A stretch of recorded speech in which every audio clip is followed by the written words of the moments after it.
But I am back. My name is George Terran. Yes, I am aware that it is violently yellow and bright, but it is a work in progress. I'm getting help. I am getting professional help. And I think you'll need it. I think anybody who's seen his haircut, I don't know why it's gone so curly at the front as well. Like, I've bleached it before and it's never gone this kind My of. guest host this week is Dollar Store Justin Timberlake over there. It's gonna be May. I mean, which boy band are you joining and why? Fuck you. That is, of course, the man, the myth, the legend, Mr. Travis Croft, my anchor, the Sirius to my insanity. Welcome back. We've got quite a show this week, haven't we? Back. We have only had, I think, one show, maybe in the last couple of months, due to various complications. Unknown origin. Justin over there was in Vietnam for a couple of days. I had a gig to go to. I had surgery, and now you're riding a roller coaster. Mm-hmm. Yep. Now I'd say we're not riding a roller coaster. We're riding a magical railroad. I said the roller coaster, not the roller coaster. But yeah. It's real all of a sudden. Tom Hanks has it, meh. U.S. President, Australian Prime Minister have it. Justin Timberlake over here, ladies and gentlemen. It becomes all of a sudden it's a little close to home.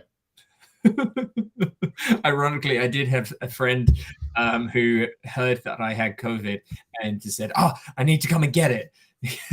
Because they haven't gone for the vaccinations, but they need to travel, and so they want to get an exemption for having caught COVID. Do they realize that it won't work? Well, it will, but it's also, however it is. Is it like I don't know. Are people genuinely giving exemptions because you've had it before, even though you can get it again?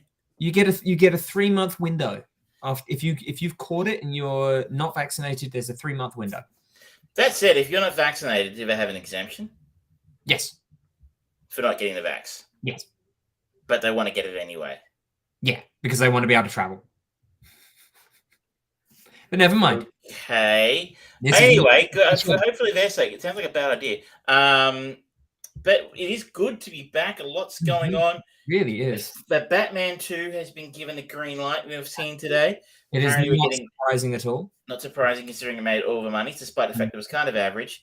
And we also getting another Ghostbusters film. Exactly what the world doesn't need right now. Yeah, well, at least, it goes to show when the 2016 version came out, there was no talk of sequels. Even quite often with these big blockbuster movies, there's talk of sequels being in development before the first one has even come out. There wasn't any of that. This has come out and it's been the mea culpa for the Ghostbusters universe, shall we say. And I don't think it's surprising. It made a good amount of money.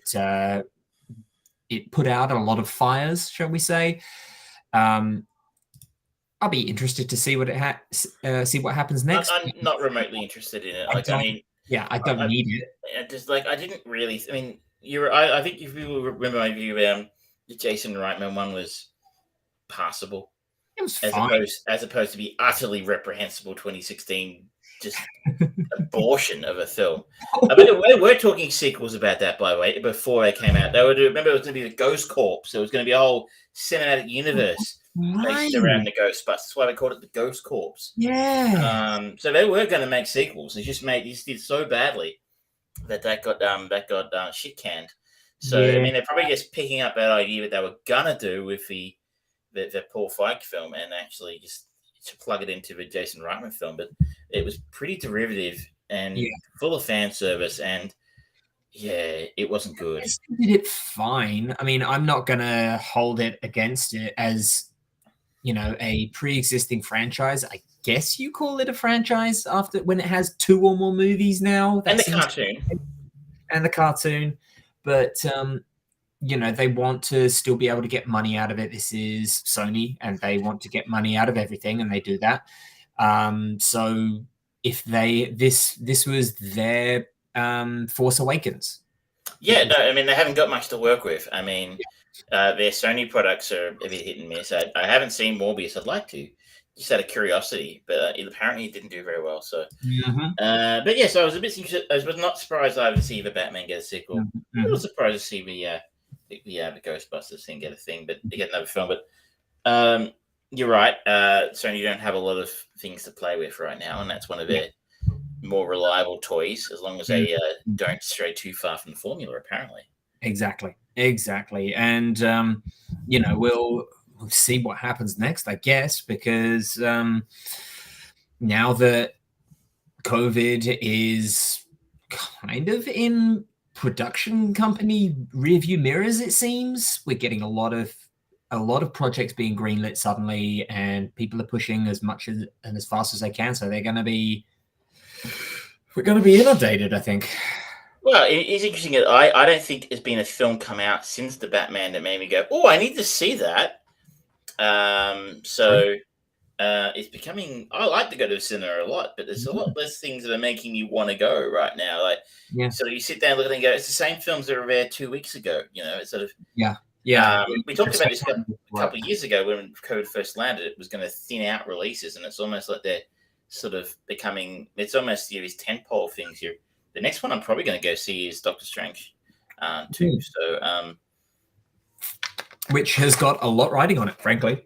Yes, it does.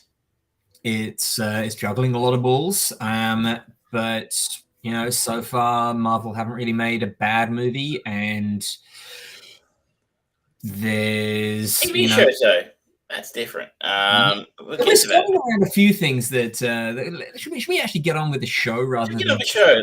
Should we start where we usually start and start with a chain film?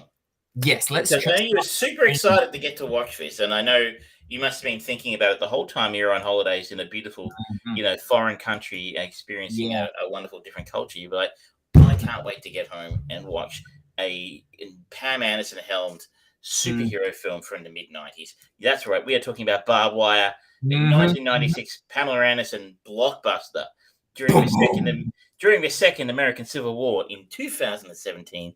Barb Wire owns a nightclub called the Hammerhead. Things become complicated when her ex-lover, Axel Hood, who is married to the fugitive Karina Devonshire, re-enters her life. I believe this is based on a comic book. Was it a Dark Horse? It's a Dark Horse Comics, yes. So that's sort of do one of the big ones own them now? Dark Horse, no, they're still independent, I believe. But they were wanting to do Spawn and stuff, right? No, Image Comics, I think, do Spawn, because there's Marvel and DC are your two big, bastards. There's Dark Horse Comics, there's Image Comics, and then you go into the smaller press ones that haven't had as much public time. Some fellow stuff that's come out of Dark Horse Comics, I think, will be The Mask, Sin City, Hellboy, Mystery Man, that sort of thing.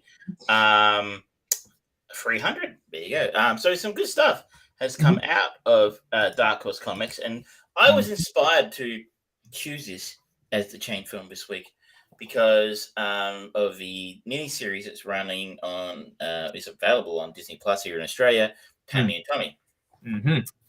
Good miniseries, by the way. I recommend it. And one of the angles in the show is that the studio had high hopes for this film to be one of their big releases of the summer. They put a lot of resources behind it, marketing, etc. And at least the TV show and Pamela and her character, Pamela Anderson in the TV show, sort of sold this as potentially being her real breakout role into film, away from her, admitted huge stardom in television. And I don't know if that's true, but I do believe the studio put a lot of resources into it. Yes.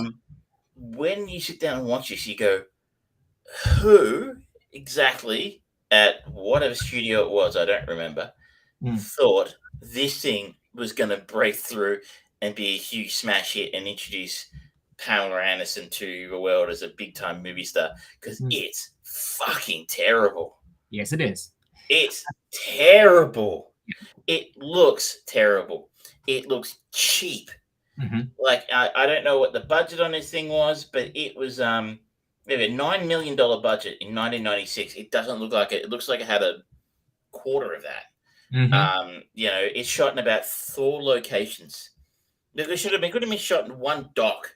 Like 2 warehouses, a dock, and a road. That's like the entirety of the locations in this. Well, let's be honest. If the world does go this way with a very Third Reichian superpower and the last free city in the world, it's obviously going to be some kind of dock area. Of course, it is. I think you're applying a little bit too much logic. But yes, it might make sense to have a port facility if it was the last free city in the world, which is kind of it. But how else are you going to get that kind of Casablanca level ending, man? You make an excellent point. This is basically Casablanca, done really badly and really stupidly and with horrible acting.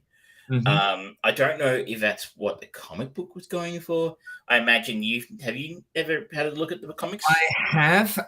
This kind of sits somewhere between, think, Judge Dredd and Tank Girl, and you've got Barbed Wire in there, where some of the stories are much grittier, akin to the Judge Dredd kind of thing, but some of them just do go really balls to the wall, a la Tank Girl. And we had that run of all 3 of these movies. They're 3 of the big kind of, back in the 90s, they were big stalwarts of that independent comic scene. They were kind of names that some people knew. They thought, there's a potential here. This is stuff that kind of got brought up because of the success of the first Blade movie and that sort of stuff. And even the mild success of the Darkman series by Sam Raimi, this started that ball rolling for the superhero movies. And instead of going for, like, at this time, Marvel was in the fucking toilet. Well, if you read the story out there, it's on the public record. That Marvel offered to sell their entire catalog to Sony for something like $20 million or $50 million. Then whatever it was at Marvel, Sony, no thank you, we'll only have Spider-Man, thank you. Yeah. But I mean, obviously in hindsight, would Sony have done it justice? Who knows? Probably not. You think you're forgetting here is that Tank Girl and Barbed Wire both predate Blade. By a couple of years. So this probably would have been driven by the success of like the Batman films, I'd imagine. Yeah, I guess so. But it was that point where people were starting to get the idea of comic book adaptations could be the next big thing. It was that little nugget. It was post Christopher Reeve, post the Michael Keaton Batman, but there hadn't really been any other big success. No, you said Darkman had its. It was kind of. And I read the other day they're talking about doing another one of those. Yeah, apparently Liam Neeson would be keen to come back. Of course he would. Okay. Liam will work. Liam's the new Nicolas Cage. Has he got like an ex-wife somewhere or something he owes money to? Because honestly, I am looking forward to the new Nicolas Cage movie, The Unbearable. That is look good. Yes, it looks really good. So if we have a weird Liam Neeson version of that, that would be kind of funny. So the plot here, in a little bit more detail, in the early 21st century, the USA is in the wake of a second civil war. The whole country is in a constant state of emergency. What was formerly the American Congress now rules the country with fascistic methods. There is only one free city left, Steel Harbor, a coastal California industry town, which is headquarters for the resistance. This is the home of Barbed Wire, owner of the Hammerhead nightclub. As times aren't good, Barb has a second job. She's a bounty hunter, and you probably wouldn't want her after you. Barb's credo is to never take sides for anybody. That's the only way to survive these days in the crime-ridden streets of Steel Harbor. One evening, her former lover, Axel Hood, appears at the club asking for a favor to help him and his lover, Cora D, flee the country to Canada. Barb suddenly finds herself to be a key player on a high political stage. Now she has to take sides. There's a possibility this could have actually worked. That's an interesting angle. And if you're going to rip something off, as I always say, rip off something good. Absolutely. And ripping off something good, Casablanca's a classic, and putting that into a post-apocalyptic setting, sort of sexy angle as well in there, that violent, that could work. This doesn't work. It's like I said, the word here is cheap. Now, Pamela Anderson, did you ever watch Baywatch? Not that I recall. I remember it being a thing growing up, but I think it ended up, it was one of those many shows that aired whilst I was still traveling home from school. So I never got it. It was like the most popular show in the world, but apparently at one point, but I never watched it. I mean, I think I remember Sting and Vader were on it from WCW once, and like Harley Race or something, and it was like a midget with a bomb. It's a thing. I am not. I may be getting things mixed up, but I am sure there are a couple of WCW wrestlers who are in it. I can believe that, considering that there was a period where half of the WCW and WWE wrestlers looked just they were just in fluoro nitro, But I think I wanted to watch that because we were desperately curious about WCW down in Australia. Us wrestling fans, because we never got it here. But anyway, no, I never watched it either, so I never really had an opinion on Pamela Anderson as an actor. Side note, we have got Siren Divine in the chat right now. Hello, who Siren. is responsible for Thomas and the Magical Railroad. A lot to answer for, Siren. So we were just talking, Siren, about WCW's ill-conceived sidestep into TV with appearances in Baywatch. And I highly recommend, if you like wrestling, 83 Weeks, Greg Bischoff. Great podcast. He talks about it extensively.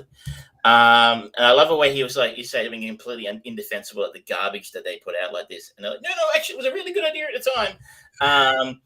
But I don't remember watching Pam Anderson as an actor a whole lot in TV. But her range in this film is just the worst. Like, it goes from obnoxiously annoyed to mildly annoyed. That's it. Like, she's like, oh no, your intensity is just her looking really angry and annoyed the whole time and yelling at people in a really unconvincing way. I liked the moments where it was sort of like situations where she needed to be dramatic, so the camera just turned to her just going, just that little head turn and scowl, and it's not a particularly good scowl. There's some actors in here, like it's interesting to see Tamura Morrison in here as Axel, her boyfriend. Axel Hood, was that his name? And you're like, wow. So a mere, 5 years after this, he was in Star Wars again. I don't think he was in the first one. I don't think he was in the Phantom Menace from memory. Just in the second one, wasn't he? Clone Wars? Yeah.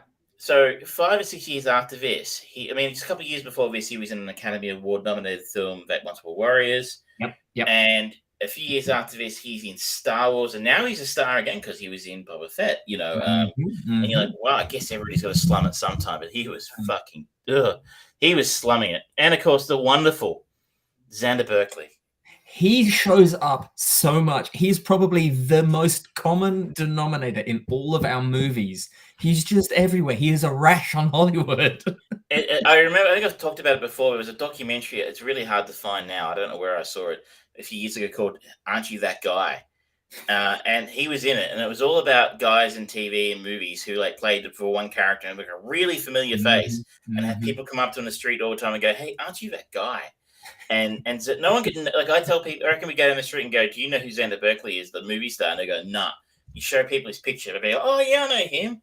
Yeah, that's it. That's how it is. But, despite the talents of Tamura Morrison and Xander Berkeley, it does not elevate Barbed Wire to any level of survivability. I think this is purely still in anyone's minds because it is much like Basic Instinct, one of those freeze frame videotape moment movies. It's like, oh, she's getting out of the hot tub or whatever. And I can imagine the likelihood of seeing her naked would have definitely got a few people on board. And in fairness, let's be fair here. This is a film is basically leaning pretty heavy on her sex appeal. There are a couple of fairly sexy moments in here. So the opening sequence of her getting sprayed down has absolutely no bearing on the rest of the story or anything. It's never mentioned again in the film. Apparently it came from an idea from her herself that she had a dream about being sprayed down with champagne while performing a nasty dance. So look, I'll pay that. That's pretty sexy stuff for the 90s. And look, I was what 18 when 17, 18 when this came out. And I was 15. I remember we were so excited we got in to see Sirens at the local cinema. The El McPherson film about artists and had Hugh Grant in it. Oh yeah. I mean, it's a terrible movie, but don't worry. Yeah. We weren't there for the story. Let me tell you right now. So teenage boys saw movies in the 90s, and and this is potentially the demographic they were thinking of, because everything else about this film is fucking terrible. Yeah. It's bad. Like really no redeeming characteristics. I mean, even in quite often in the low budget action movie things, it's like, okay, they spend their money on good quality stunts or explosions, but even those are really bad. You compare it to something like Mad Max, right? Made on to quote one of our favorite catchphrases, made on the smell of an oily rag. It is, ladies. Ding ding ding. 15 years before this, it was made for nothing here in Melbourne by a guy who was a doctor who made films on the weekends with his mates, and the stunts looked 1,000 times better than the stunts in this film. Yeah. I remember one stunt in this movie in particular, and it's like on the raid at the end when they're rushing to try and get to the plane, and there's just randomly one guy at the top of a high gangway, and they shoot him, and it's just the slowest, most pathetic. It's just so bad. Sometimes these films you can sort of go, look, at least it's kind of stupid fun. Mm. But I don't know that this really falls into that. It's actually just bad. It's not fun. I mean, the guy who made this got David Hogan made his name mainly doing music videos. Interestingly, he was the second unit director on Batman Forever the year before this. So, talk about going from champagne to boiled lollies. Yeah. What the hell is that saying? I think I've mixed up a couple of them there, but anyway, it's going from champagne to boiled lollies. From the sublime to the ridiculous here. I was trying to remember. It's like from chocolates to boiled lollies. But it's an Australianism. I think that's a Travisism. I may have made it a Travisism. That can go on a T-shirt. But it's basically going from the height of Hollywood in the 90s to making this kind of garbage. True. Here we go. It's from chocolates to boiled lollies. It refers to looking good but ultimately not doing so well. Okay. It's a thing. There we go. I learned something. It's not champagne, it's chocolates. But you may want to go from champagne to boiled lollies. I don't know. I'm not judging. I don't drink champagne. But he made a lot of music videos. And he never made another feature film after this. I am absolutely not surprised, considering if the stories behind it are true. This was quite a star vehicle, which was popular at the time. I mean, you think of all of the Stallone and Schwarzenegger and Bruce Willis movies. They were those star-powered vehicles. And even the Tom Cruise stuff, this Pamela Anderson was the hot name. Everyone knew the name. Half the young generation of males at the time had tried to do their best to see her naked. And this was a movie that was going to show her in sexy leather and everything. That was, on paper, it should have been guaranteed gold. But it done fucked up. I mean, I was just watching recently, don't ask why, but I was watching the 1995 Royal Rumble, to go back to professional wrestling again. Okay. And she was at it. She was there. She was at the Royal Rumble. She was the winner, got to take her on a date. Oh God, that was what, during the Sable time? And I reckon it was before that. I reckon it was 95. 95. Yeah. So may just predated Sable. I think it was the days of Sunny, if you remember Sunny. Shit, yeah. Those who are old enough to remember professional wrestling from the mid-90s, things haven't gone well for Sunny since her wrestling career. You've been arrested multiple times this year. Interesting as a story. David Hogan was under pressure to include more nudity. So that goes to tell you a fair bit about the quality of production. Yeah. I think I owe you an apology. This one, I was hoping it was going to be fun. It was the longest hour 38 since probably Death Machine. Ooh, that's pretty rough. You didn't have to watch the pirate movie, so that's a fair thing to Oh, don't worry. Yeah, Miss Siren Divine got revenge for you, alternate method. So we'll get onto that next, maybe. Yes, but before we do that, I take the reins again, and I have got a genuine video classic that we are going to go to. We, my friend, are going to go to Idle Hands, care of Jack Noseworthy. I don't know. Who's he? Is he an actor in this Jack Noseworthy played the blind brother of Barbed Wire. Oh, okay, yes. And we go to the 90, no, I think it was early 2000s. 99. 99 comedy with I've forgotten his name now. Seth Green. Seth Green's in it. Devon Sawa. Devon Sawa, Jessica Alba, Vivica Fox. Vivica Fox and Jack Noseworthy. And it is a great comedy about a young stoner boy whose hand gets possessed by by the devil, and starts killing people. I have never seen this film. It's really funny, and it's also got a cameo by the one and only The Offspring. Oh, right. Okay. Yeah. This is late 90s in a bottle, my friend. You can smell it. It's delightful. Well, it involves Devon Sawa and Seth Green. I think that's probably tells us everything we need to know right there. Well, I can guarantee that it is more entertaining than Barbed Wire. I don't know that. I don't know if that's a terribly high bar to clear. That's not the point. It's no, it's not. What I think you've earned the right to go somewhere a little bit interesting. And like I said, I've never seen it, so it's a plus. Yeah. So there you go. There's a good reason for going into it.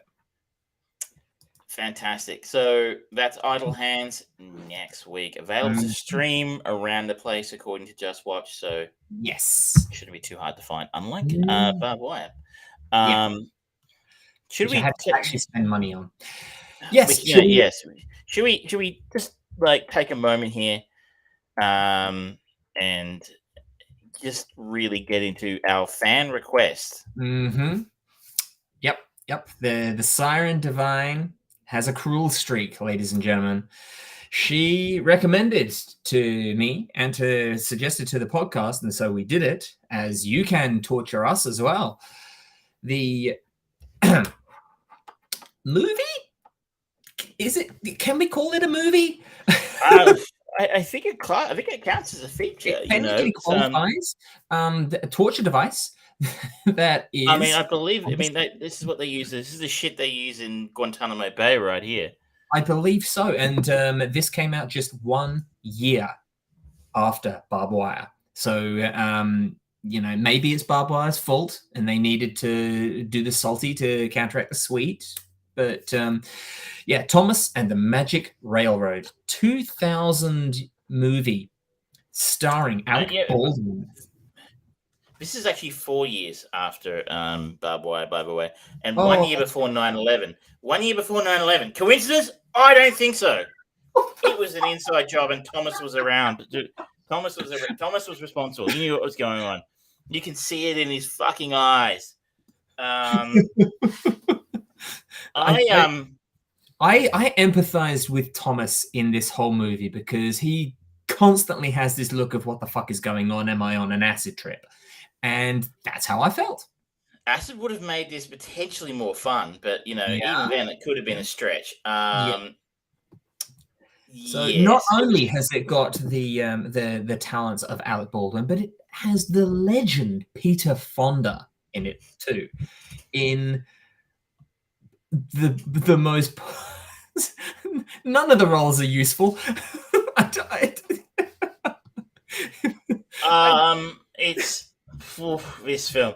Thomas the Tank Engine's feature film debut follows Thomas and Mr. Conductor Alec Baldwin as they cross between the real world and the fictional island of Sodor in an attempt to recover lost gold dust. And there is an evil train in this. Now, I want to actually also put through is like, how would someone like Alec Baldwin get involved in this? That's a good question.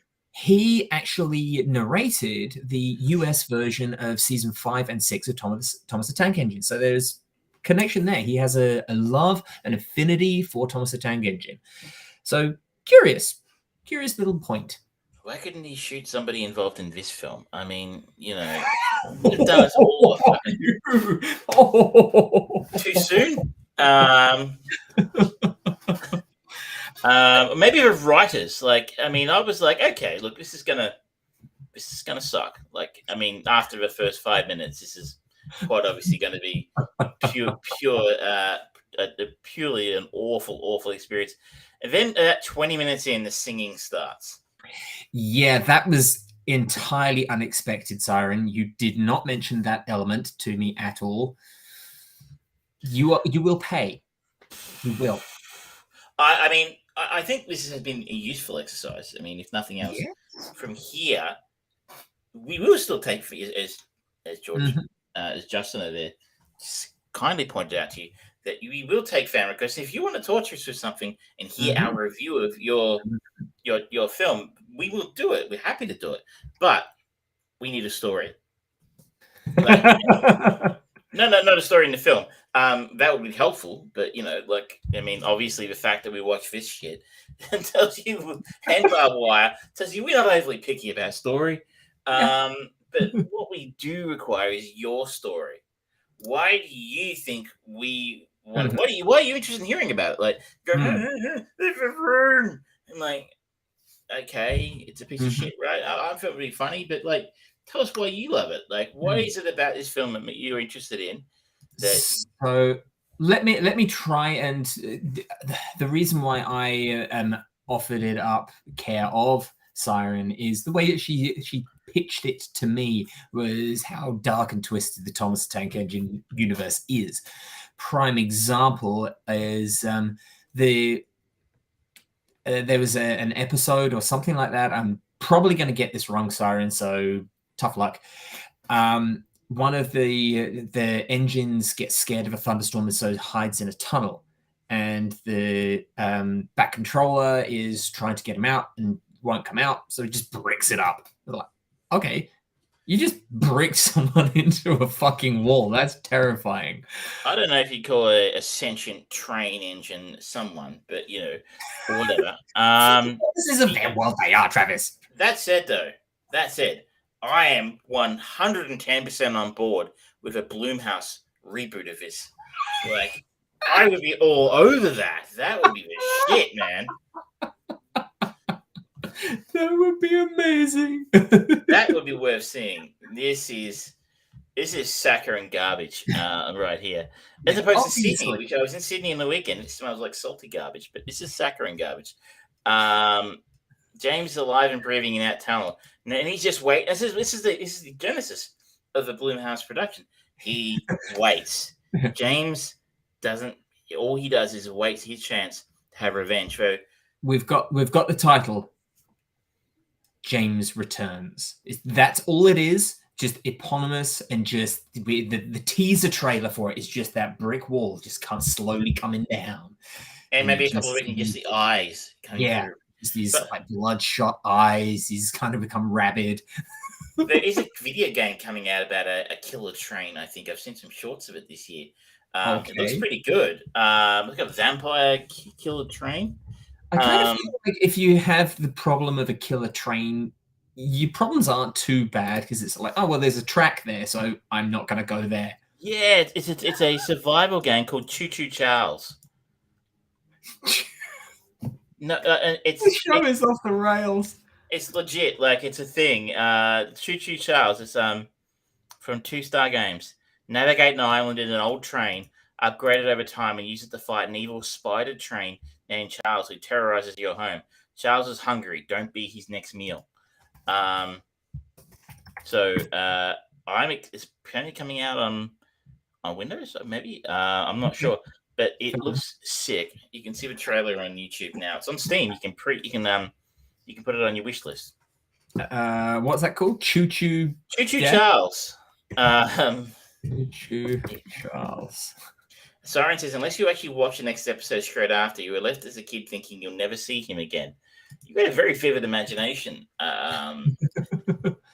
That's I did, and in fairness to Siren, we did on the last show actually request so many velocity points on fuel. Sorry. We did ask for her rationale. Yep.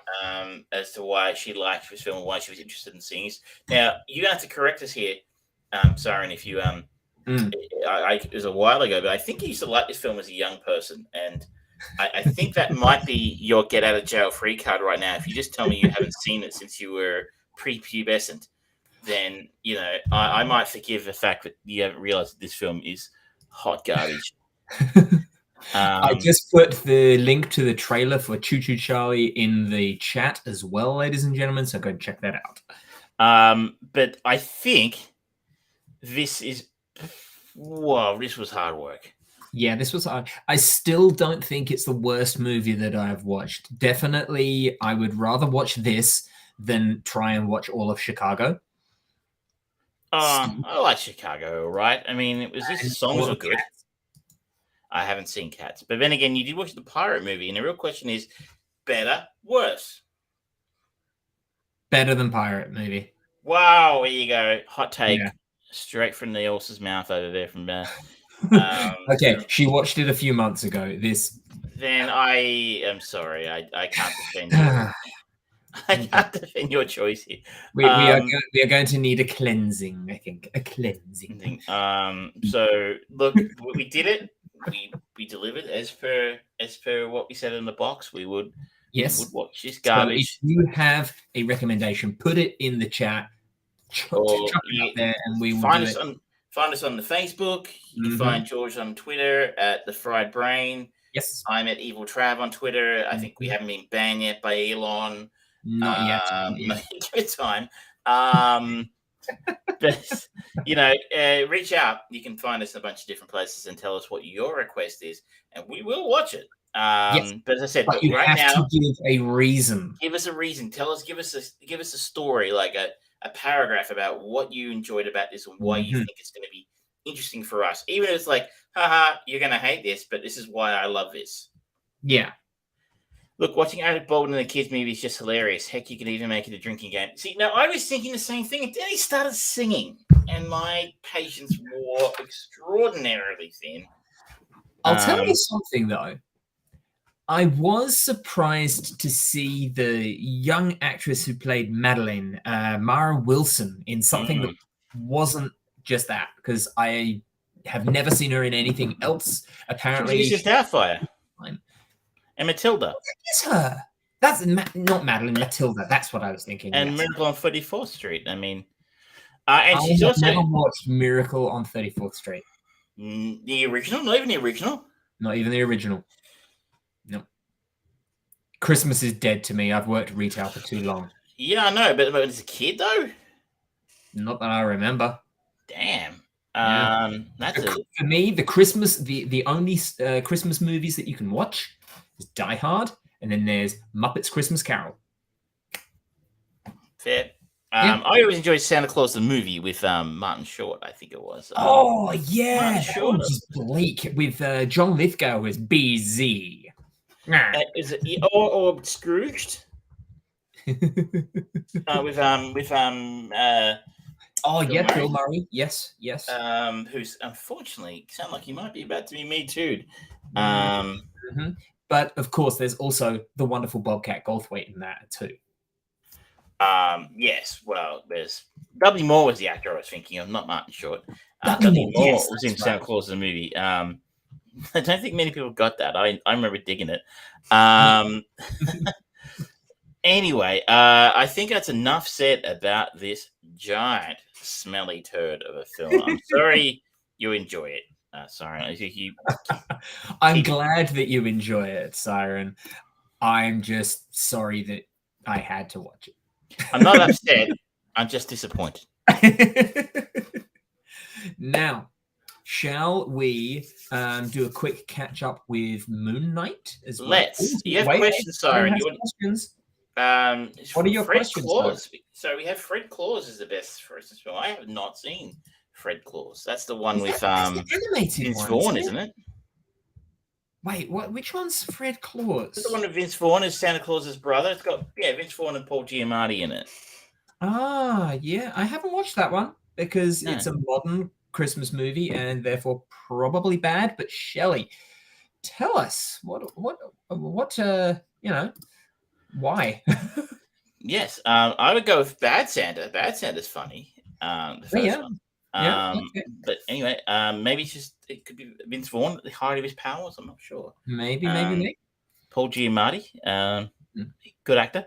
But Siren, you have questions? You want to get in with those before we move on to Moon Knight? I should note I am up to episode 3 of Moon Knight. So I think I can't remember what episodes have launched now. I'm up to 5 or 6 now.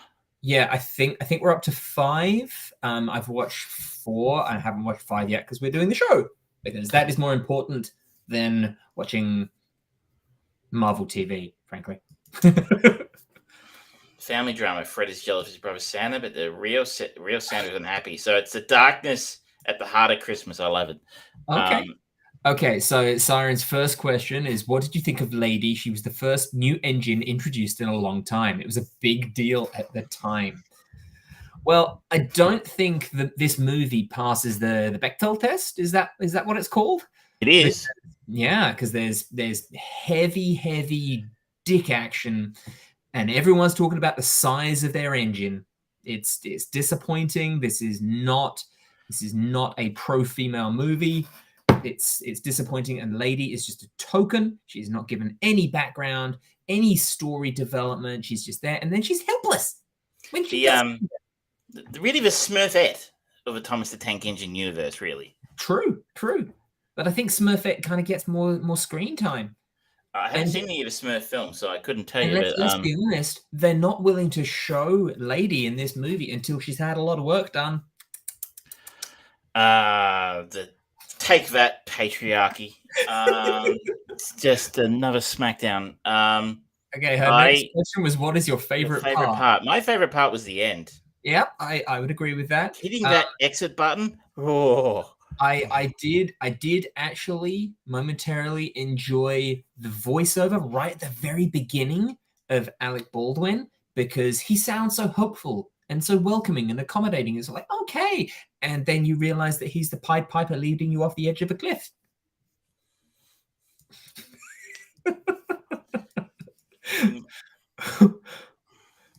Oh, okay. Now this is a good question. What was your reaction to Diesel 10's end?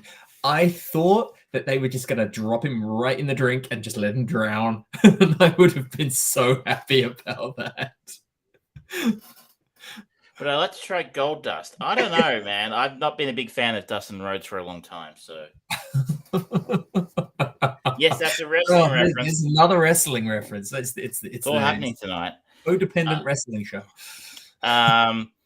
Yes, it's there you go. At least you intelligently interrogated us about the film. Yes. But, I think I think we're gonna leave it there. Yes. Enough conversation about that trash. Moon Knight. How familiar are you with the source material?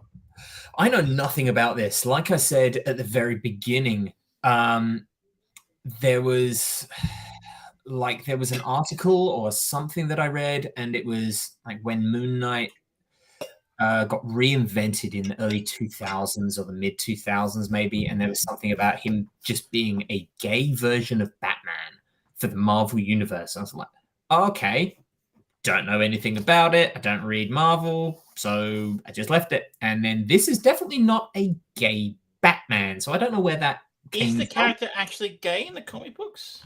I have no clue. I've never read Moon Knight, so I do not know. Okay, well, I've heard people say it's the Marvel Batman a few places. And having watched 3 episodes now of the series, don't really see the connection there or a similarity to Batman, other than the fact that he runs around in a suit. One's, a rich guy with technology and, super trained or whatever you want to call it, one of the world's greatest detective. This guy is like a god's avatar. Yep. I don't see I don't see it, but anyway. Yeah. Now so for those who don't know, let's do this right. Stephen Grant, played by Oscar Isaacs, discovers he's been granted the powers of an Egyptian moon god, but he soon finds out that these newfound powers can be both blessing and a curse to his troubled life. That's a very, very, very basic way of breaking this show down, because Stephen suffers from dissociative identity disorder, and that plays into it. Should we talk a bit about the first episode, because I thought that really hit home really well. And yes, I really liked the first episode, and I was really pleased with it. I was actually like, "Oh, this is good." So we have Oscar Isaac here playing. Is he actually English? I think he might be English. I don't know. I think he made a joke actually about he's Guatemalan. But he made a joke about depending on how he has his hair and what way he cuts his beard, he can be anything that the casting director needs. He was raised in the United States, at least, so he's a Yank. But he does the poem pretty well. He does the English accent quite well. Yes, and he plays the sort of word plonker, which is very good. Yes, I'm a fan of the word plonker. He plays a sort of cowed, anxious, cowering character of Mark. Is it Mark or is it Steven? Steven.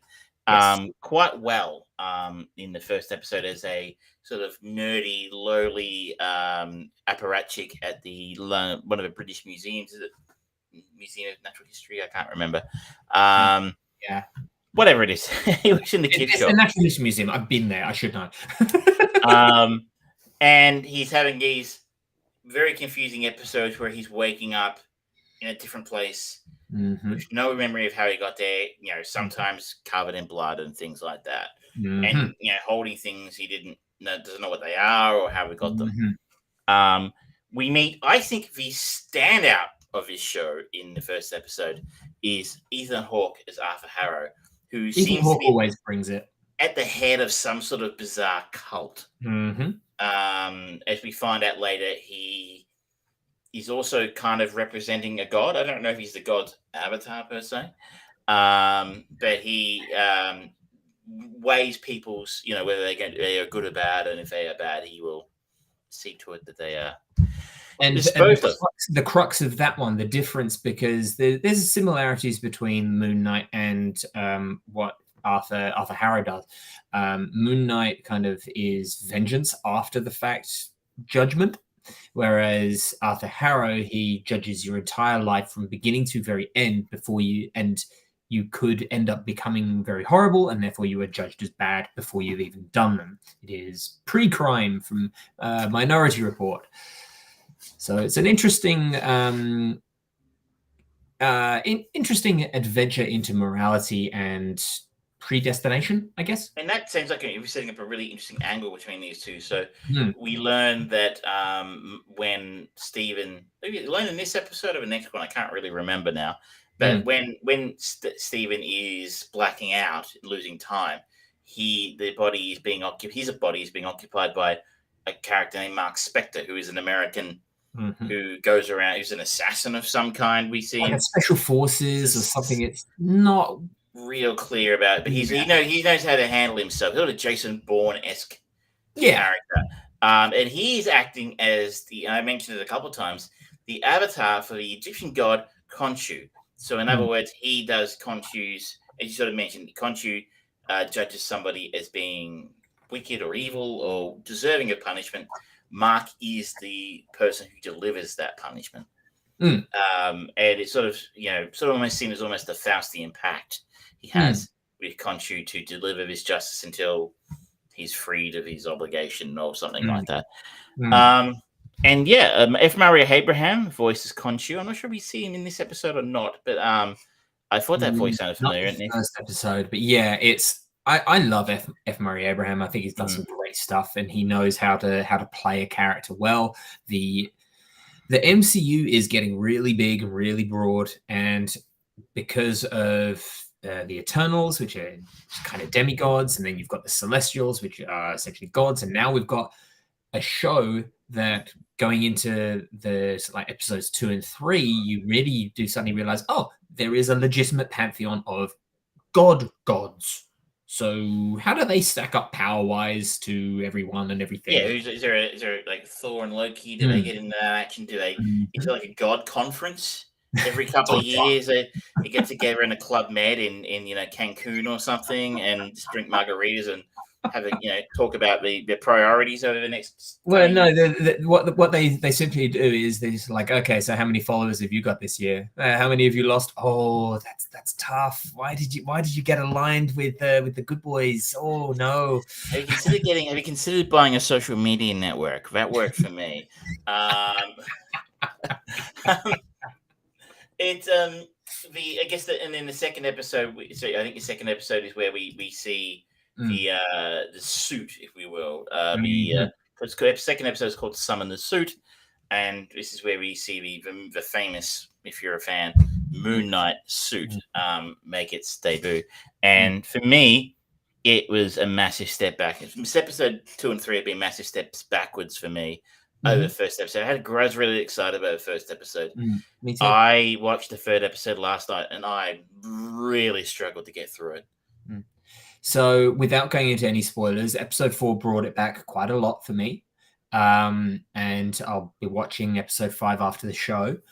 But I agree with you. Whilst it didn't just dive off a cliff, it just lost a lot of the agency, the in Steven's mind aspect of it. It was great how they represented the dissociative personality disorder of just sort of like flashing through and then him just coming back and not having any explanation. It really made you feel like you were inhabiting the role of Steven so well. And then as they introduced Mark, it was suddenly sort of like, all right, now you're just watching everyone play out, and we're not interested in getting you in that feel. And it lost a lot for that. Maybe it would work better as a Bourne-esque style film, like where, Steven wakes up somewhere he doesn't know and he's got to figure out who he is and, lead to it that way. That might have been more. I mean, like I said, I was very surprised at how dull. I mean, it's interesting. They've both got very high ratings on IMDb, 8.1 and a 7.8. So I'm again, obviously in the minority here, but I'm finding the character deeply uninteresting. Which is a shame because I love Oscar Isaacs and I think he is so interesting and compelling and really showing quality acting work whenever he is portraying Steven. As soon as he goes into the Mark thing, it's like, okay, I don't care. I agree. And every time Ethan Hawke's on screen doing something, my interest level just peaks because he's so good in this. Absolutely right. He looks a little weird, but it fits with that kind of ickiness. Yeah. And he's criminally underused in Hollywood these days. He's such a great actor, but I mean the fight scenes are dull. Maybe Disney Plus should have gone a little harder on this one. Like, okay, maybe let's make this one R-rated. I don't know. A little bit more like the violence is all very,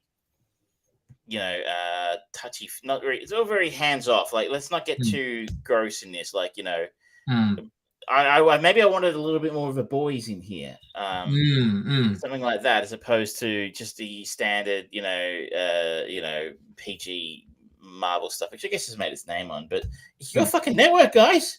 Yeah, they can make whatever you want. Yeah. Now Siren has come in saying, I haven't watched Moon Knight yet, but I think he's a perfect example of a character that needs a show over a movie.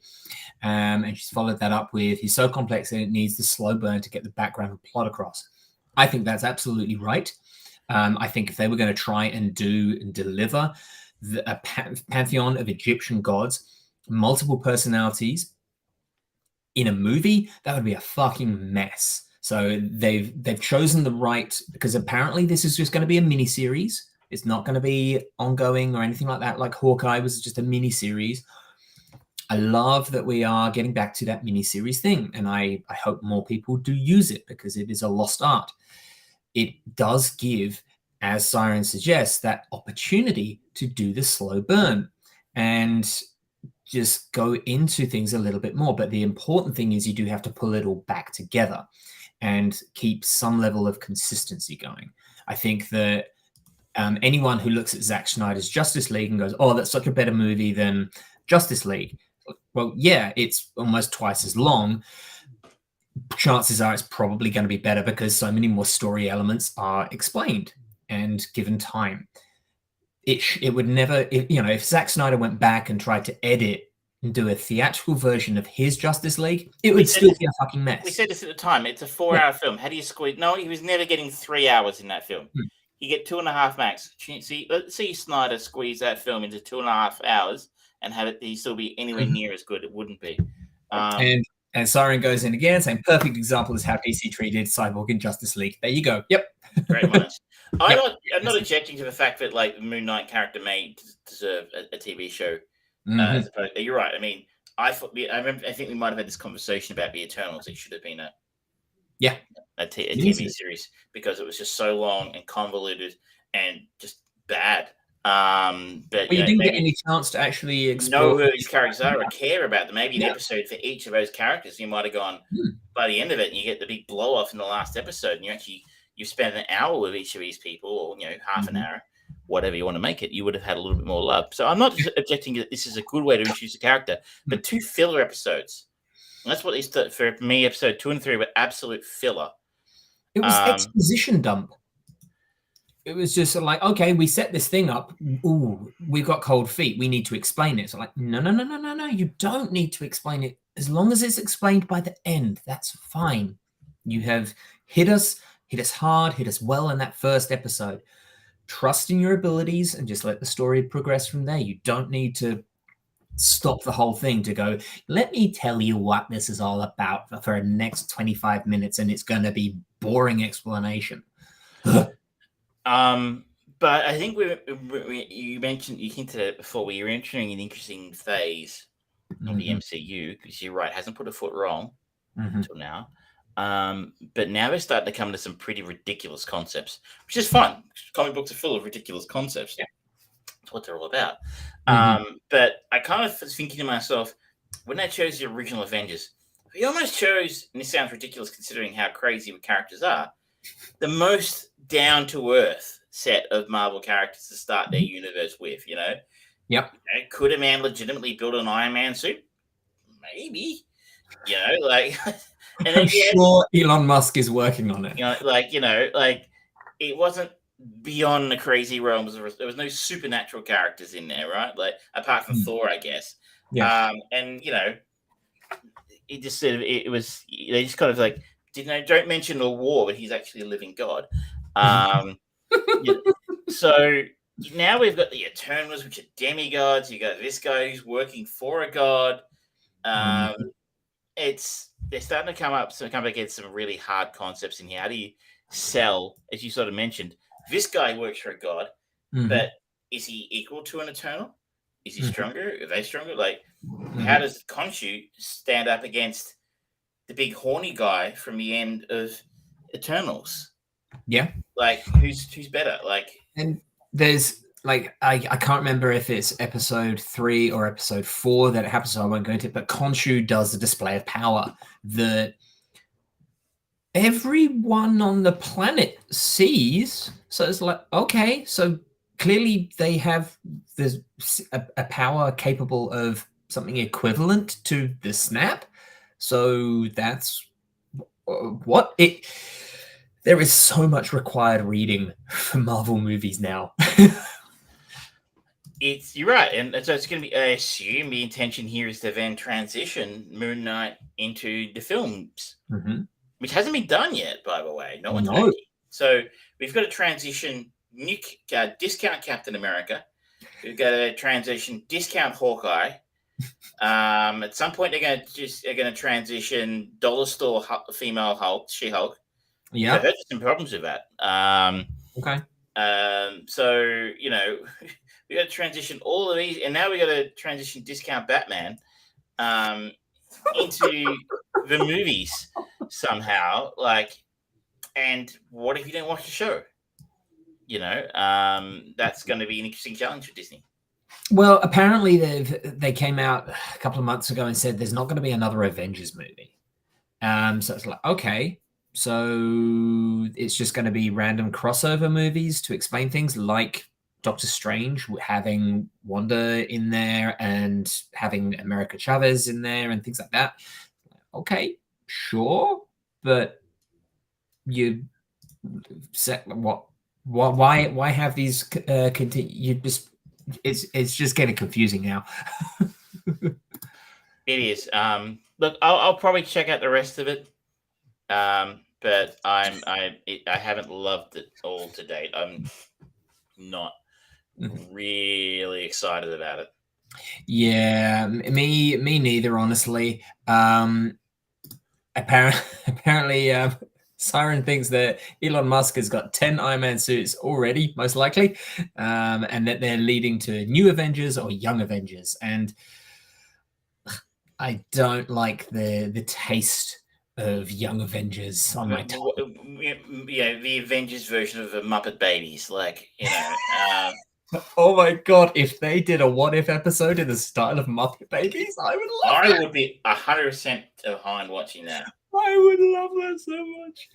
That would make me so happy. Miss Marvel as well. You're right. Discount Miss Marvel. Discount Captain Marvel has to make her way into the movies. Well, it could be the improvement that the Miss Marvel or the Marvel franchise needs, because Marvel was very meandering, average.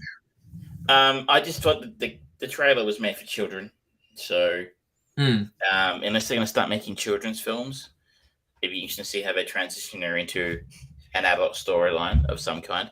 Well, they can use the Magic Railroad. Well, bring back Diesel 10. That's what I say. The villain, super villain, the villain that the MCU's been waiting for since Thanos died. Diesel 10.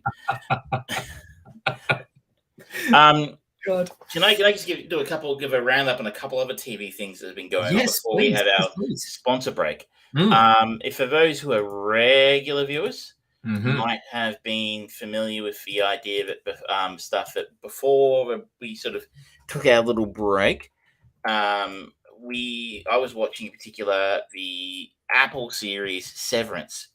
Several episodes directed by Ben Stiller.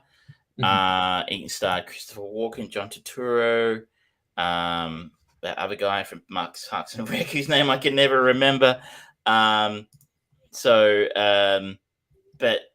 where I think my concern was around whether they would stick the landing. The idea being that the premise of the show was people undergo a surgery, they have a chip installed in their brain that basically means they separate themselves, their work self from their out of work self. So when you go to work, you can't remember who you are in the outside world and what's going on. And when you leave work, you can't remember what you did at work or who you are at work or what you do. So it almost splits a person into two separate entities, their work self and their non-work self, or as they call it in the show, their innie and their outie.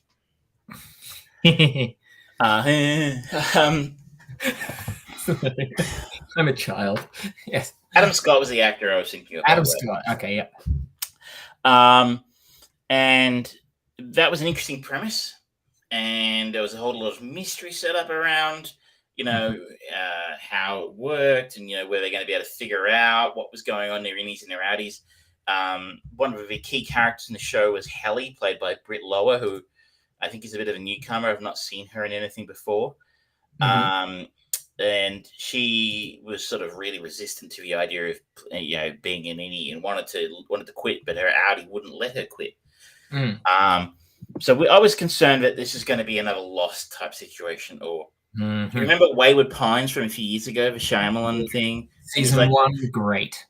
Well, most of it, until you got to the end and you're like, really? Really? The pigs all along. Really? Okay, that doesn't make any sense. Shyamalan, of course it doesn't. So this one we were like, they're going to land it. They stuck the landing and they stuck it hard. This was a solid, perfect 10. If we're talking gymnastics, it was fucking brilliant. The last episode is outstanding, And in classic, drip feed style, we're in 9 episodes, and they leave you hanging and hanging and hanging through the second half of a series to get to the last episode. And you're like, okay, the problem with this is, you do build up a lot of tension, and you can't wait to see what happens. But if you don't get it right in that last episode, you leave us with a Game of Thrones final season bad taste in our mouth. We're probably not coming back, right? Yeah.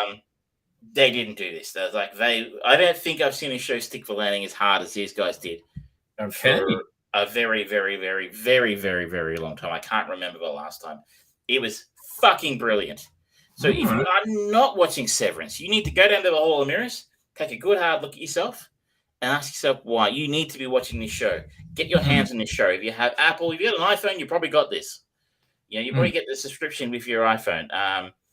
If you don't, torrent it. Like, seriously, get it. It's that good. It is the best show on television since the start of a pandemic. Okay. It's that good. High praise for Severance there. Very high praise. That the season is done. I will invest some time in actually. It is done. Watch that. Do you know if there's going to be a season 2? It has been renewed for a season 2. Okay. And there is a bit of a cliffhanger. As brilliant as Breaking Bad, I 100% agree with Shell there. It's in the conversation. Like, very different, nowhere near as violent. But it just it's really philosophical. Like, you can sit and have a conversation with someone about it for quite a while afterwards to go, when they mean this, is this really, a reference to that?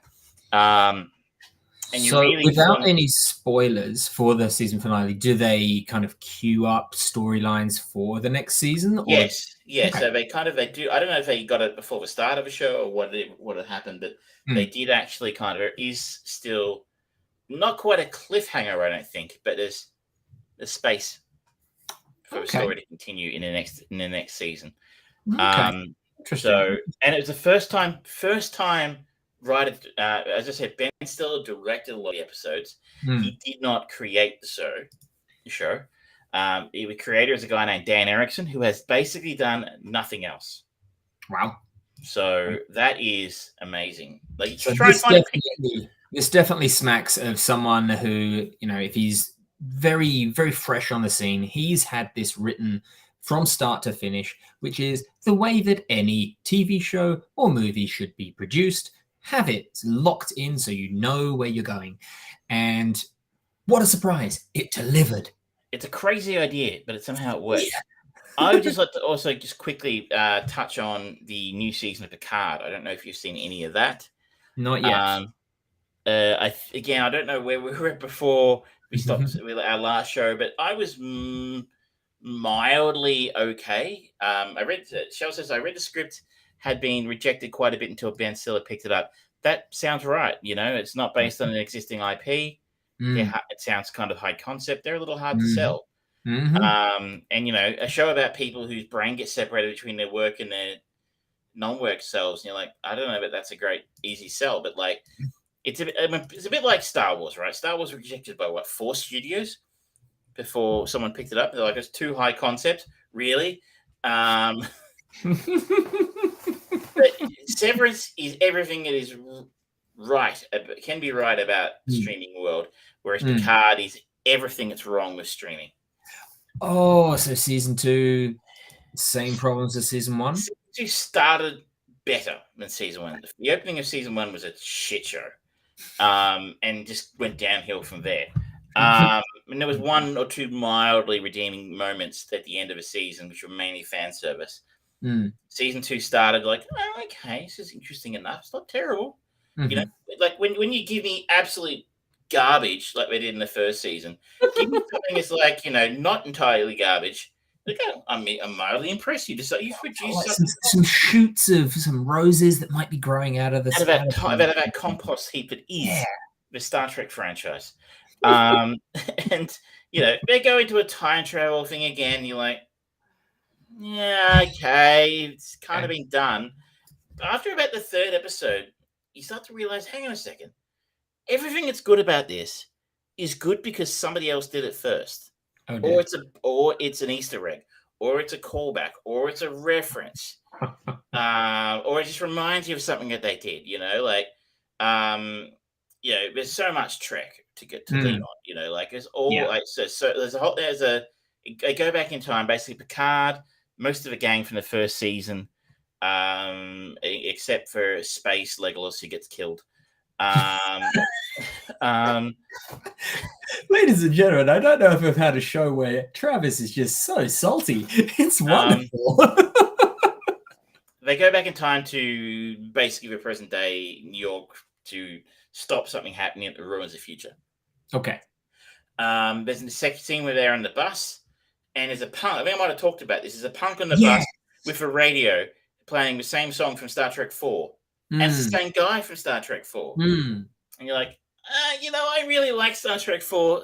So, it was a nice callback. And there were nice little callbacks throughout that, because there's so time travel episodes are not new in the Trek world, right? It's a callback to so many other different things. You're like, and there's the Borg Queen is one of the main characters. Like, okay, well, First Contact was a cool movie. And that's it. You look at the third episode and you're like, okay, you see, you've kind of done the Force Awakens thing where you're kind of giving me a lot of a sugar hit of fan service to get over the shit taste you left in my mouth after the last season. But come on, make with a protein, man. Like, like you can't just have dessert. Like, when you went to Sizzler, man, you couldn't just get a bowl of ice cream. You had to have something to eat first. Like, if you're gonna start with the ice cream, you got to get to the potato skins eventually, right? Like, there's no protein in this. Like, there's nothing new. All the new ideas that they bring up are like terrible, or they're throwbacks to last season. So Soji, the actress Isa Briones, that's right, who plays Soji, I couldn't stand her last season. She's the worst actress. And she is back in a different kind of role. And Picard's Irish Romulan maid is back in a different role. Yes, she is a Romulan who works for Picard, who has an Irish accent. Go figure. Not racially profile. When she calls people cheeky fuckers. Because that's all the Irish say. Cheeky fuckers, potatoes. Like that's what they all say, right? That's Irish. I think that's Irish. I'm pretty sure. Yes, it is. Cheeky potatoes. You're gonna get cancelled one day. We really are. But it's so. That was the thing. When you get to that point, you're like, okay, there's no protein, there's no meat in this bone. You're like, oh, is the sugar hit going to keep me through to the end of the series? No, because the sugar hit goes away. And like, okay, we've given them a little bit of what we think they want. Now let's bring back the shit ideas we had from last season. And no, it just gets horrible. I think I got halfway through episode 5 now, and I've gone, that's it. I'm out. You had your chance. Like you really had no patience at the start of this series, and they kind of gone, maybe give me a little bit of hope. It's not terrible. And you're like, actually, it's even worse than you thought it was. There's a song in one of the episodes. It's just no. Sorry, if you're like hanging on, going like a musical number. Alison Pill has a song, I think, in one of the episodes, from what I recall. I tried to black it out of my memory. I really did. Okay. Well, she was in Scott Pilgrim, so there's a connection. Yeah. If Sex Bomb made really fishing. If Sex Bomb had a cameo in this, that could only be. That's how they stop Q. They pump out the Ramona song. What's it? So Q is a key character in this, and that was like one of its selling points. Oh, we brought Q back, and you're like, yeah, okay, cool, but have you got anything new? Have you got anything I haven't seen before? Because isn't he basically just doing the same shit that he was doing in the show as well? As last time, it's the same shtick. I mean, maybe it was a twist in the tail, but like at the end of the season, I don't know. Very unlikely to get there at this point in time. It's a real shame. I don't know what Patrick Stewart saw in it, frankly. I really don't. Like he obviously was super keen. It's a season 3. It's ready to go. It's in the can. You saw that sign. The dollar sign. A dollar sign. Well, I mean, surely he's not short a coin, but he could always use more. He keeps adopting dogs. Dogs ain't pay for themselves. Exactly. I'll just wrap it up. People know how I feel about Mm. Kirkman and his work on Trek. It's not what it used to be. It's a damn shame. Yeah. All right. Now, before we go to our thing, I'll just finish off my little bit of TV as well. So as we are rapidly approaching the finale of the Attack on Titan anime series, I have been watching that. I have watched season 1, and I'm about 3/4 of the way through season 2. For those who do not know, Attack on Titan is after his hometown is destroyed and his mother is killed, young Eren Yeager vows to cleanse the earth of the giant humanoid titans that have brought humanity to the brink of existence.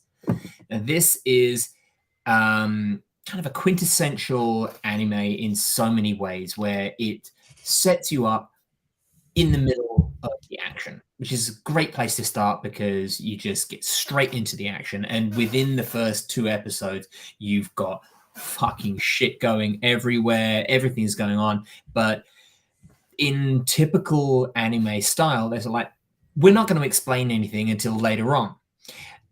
And so you're just taking this ride. And it is a really, really interesting world that is created for Attack on Titan. It is based on the manga series, which has, I believe, now finished. I think that's finished, and they're finishing up the series. The animation is gorgeous. The story work is really, really good. They've got some really interesting concepts that they're playing with socially and just narrative storytelling wise as well. The story does jump from here to there a bit, but the basic premise is that mankind, or at least the vast majority of mankind, has had to go back behind these like 120-foot tall walls, and they're broken down into there's 3 main walls of this civilization, and people just live in them. And there are different divisions of the military that go out to get resources, to try and learn more about these Titan creatures and such as. And you very quickly kind of learn that Eren is unique in this world. I might say why, in case you're interested, but it's kind of obvious because it's an anime and there is no such thing as a very normal person in any anime. They are always going to be different. But it's kind of interesting because it deals with a lot more harsh stuff very quickly. Self-harm, suicide, murder, death, the finality of life. And these are very big things to talk about, particularly in a genre which is typically not exclusive and not purposeful, but typically a younger audience. So the idea of displaying self-harm in an animated show, you would not see that in Western culture. And you can understand the argument why. But at the same time, I think it is the conversations that happen around it in the show are very interesting and compelling. And it does actually play with those themes in a very interesting way that is informative, but at the same time offering reason and rationale behind it. So I think it's kind of an important show for that, for not necessarily young kids, because it is very violent and very bloody, and it is hard-hitting topic. But it's great that we do have this area where animation is being treated with respect. Let me take an example of this. The Legend of Vox Machina came out. Travis and I both watched it. The way you watched a little bit of it at the very least, and it wasn't your thing. It was not your genre of storytelling. Well, mine actually was a fan service. It assumed a level of knowledge from a show, the podcast, that I didn't have. And even then, it was sort of like they were very angling towards that R rating with a lot of swearing and vulgarity and violence and things like that. But the actual kind of content of the story was not as visceral by a country fucking mile to something like Attack on Titan, which has got universally a bigger audience base. And so I do really genuinely appreciate them. We've said it before on that Pixar conversation of catering for the adult and the child at the same time. This does that, but it actually doesn't. It tries not to actually have those gaps of this is the adult bit that you'll get and this is the child bit, because it is all in your face. There's a little bit of fan servicey stuff in there, but it's not much. But at the same time, there's a lot of adults conversation, and there's a lot of conversation about the greater good, so to speak, of what is best for society versus what is best for the self, and can you help society if you do not first help yourself? And these are all very, very important things, especially after the lockdown that we've had. So I'm very invested in this as a writer, as a narrative telling of the story. I do find that there is a bit of filler and the story deviates, but I am not going to judge anyone for that, because I do that in every conversation I've ever had and every story I've ever written and ever will do. But it's still, every filler episode just explains the world better, if that makes any sense. So I'm assuming this has nothing to do with Titan AE, by the way. Right? No. I always get confused. Yeah. No, definitely not. Titan A is about a planet restarting ship. This is Attack on Titan, which is, it chronicles essentially the re-rising, and the mankind for hundreds and hundreds of years has been on the defense. And it's been 100 years since the Titans last attacked their citadel. And we meet the story at the start of an attack. First one in 100 years, and we follow the young generation who witnessed this horrific attack and how it affects them going forwards, and how they want to live, survive. Do they want to be birds in a cage behind these safe walls, or do they want to reclaim their freedom? And it's really good. So the good things that you've heard about this show, I can entirely understand why. I've not heard anything good about it. I just keep seeing the name Titan and I go, Titan AE, but I know a lot of people really enjoy it. Yeah, it's a really interesting concept, and if you've got Funimation, it is all on there. They have got the dubbed version if you don't want to just read it. The quality of the dub after you've watched the subbed version, it's not as good as is usually the case, but if you're lazy, it's still a very good alternative. So yeah, I just wanted to say a little bit about it. No, I'm sure there's a lot of people out there who are interested in your Japanese anime content. All right. Now, are we going to go for a break now? For a quick sponsor break. So, as you know, we got to get it in. Mm-hmm. And otherwise, they'll get annoyed. yes. I think we're going to be crossing live now to London for the World Disco Finals. It's I think it's when you talk about global sporting contests, there are this is near the top. Yep, English disco. Yeah, absolutely. No, it's the World Disco Championships. The world, I tells you.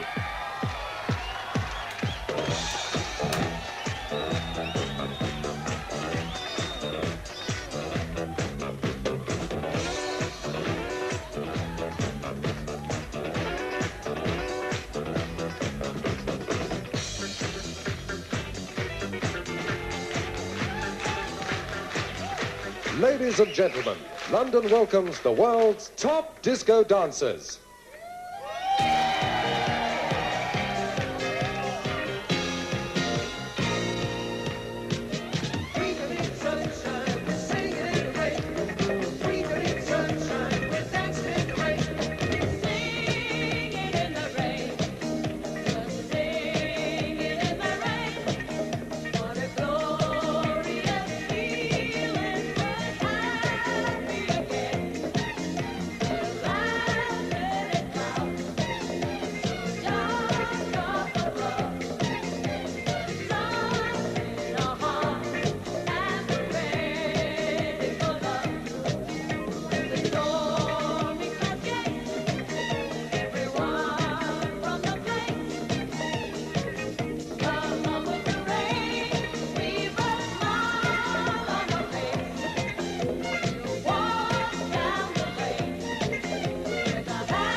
Austria, Belgium, Barbados, Bermuda, Colombia, Canada, Denmark, France, Hong Kong, Germany, Iceland, Indonesia, Ireland, Israel, Italy, Kenya, Japan, Malaysia, Malta, Norway, Northern Cyprus, Portugal, Singapore, South Africa, Trinidad and Tobago, Sweden, Switzerland, Turkey, Thailand, Southern Cyprus, United Kingdom, USA.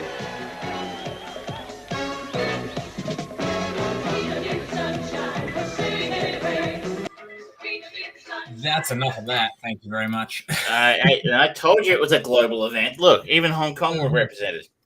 They're not even a real country, and they never were. We accept Chinese sponsorship on the show, yes. Now, let me get me started on Taiwan. No, just kidding. Now then, where are we going to go next? Because I have got some gaming conversation to have. Well, let's try and tie up our normal content. Have you seen No Time to Die? Of course I have. Yes, I'm British. British, right. So this is I finally got around to seeing this. I was hanging on to it for a long time. Of course, it sat on the shelf for a couple of years. This is the latest and final Daniel Craig helmed James Bond. Yes, it is. James Bond has left active service. His piece is short-lived when Felix Leiter, an old friend from the CIA, turns up asking for help, leading Bond onto the trail of a mysterious villain armed with dangerous new technology, as per usual. This is I don't know if this is the longest Bond ever. I wouldn't be surprised if it was. This is 2 hours and 43 minutes. It is, of course, starring Daniel Craig. We have Ana de Armas briefly, Léa Seydoux. Rami Malek is our bad guy. Ray Fiennes is back. Naomi Harris, Jeffrey Wright, Lashana Lynch, Ben Whishaw, Rory Kinnear, Christoph Waltz. It's a good cast. Much too long. Yeah. No one film ever needs to be this long. Apparently, James Craig had his hands all over this and really wanted this to be, a bit of an epic to go out on. Yeah. So, fair enough. I mean, I think he might have worked on some rewrites or something. It is directed by Corey Joji Fukunaga. I think I'm pronouncing it correctly. Most famous for the TV show that he did with Woody Harrelson and True Detective. Yeah. And of course, the documentary film Beasts of No Nation. That's right. Yes. So mainly known as a documentary filmmaker. So kind of an interesting. I think originally it was going to be Sam Mendes. No, it was going to be Guy Ritchie. I think originally he was going to direct this. There was talk about this, yeah. I think he was the initial director, but that didn't go very well. And that would have been an interesting thing. Cockney James Bond, eh? This isn't as bad as I thought it would be. I don't know. Are you a big Bond fan? I know you are British, but I enjoy Bond for what it is, but I feel like it's overall lost any identity that it once had. But at the same time, there have never been more action movies in the world, and it seems like, whilst I do appreciate what kind of the Daniel Craig era of Bond tried to do, of having more of a narrative story going through it, and it not just being an excuse for stunts and sexy women, they tried to get more of a narrative story in there. It still was uncomfortably balancing on a line that I don't think it really belongs on. There's nothing wrong with being a dumb action movie. There's nothing wrong with that. If you do that well, then it's great. They like even the worst of Daniel Craig's songs, which was Quantum of Solace. Yeah. It's not awful. It's just like, okay, it's vastly underwritten, and it's trying to do too much, and at the same time, it ends up not doing enough of anything. No Time to Die it is officially the longest Bond movie, and it tries to just put in so much more reference to all of the other Bond movies as well, and even having that little nod to on His Majesty's Secret Service with "We Have All the Time in the World" playing.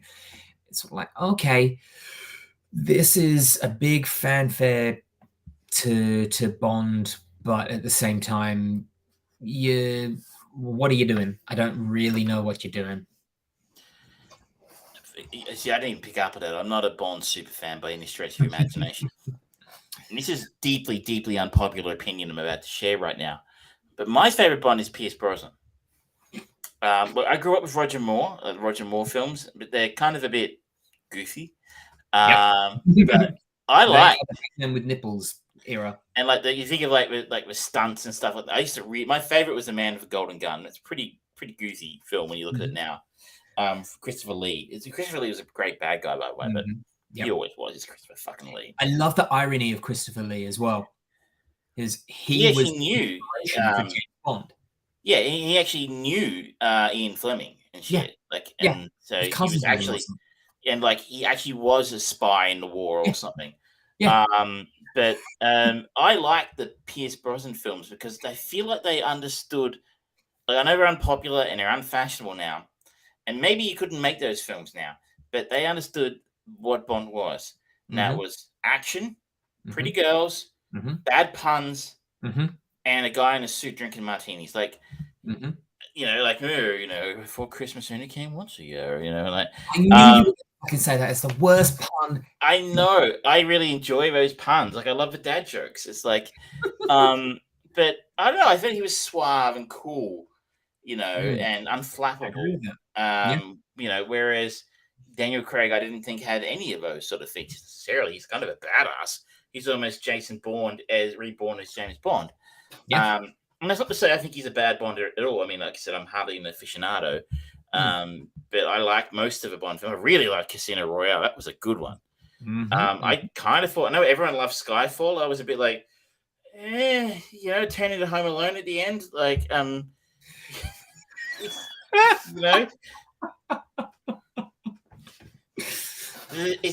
Kevin McAllister grow up to be?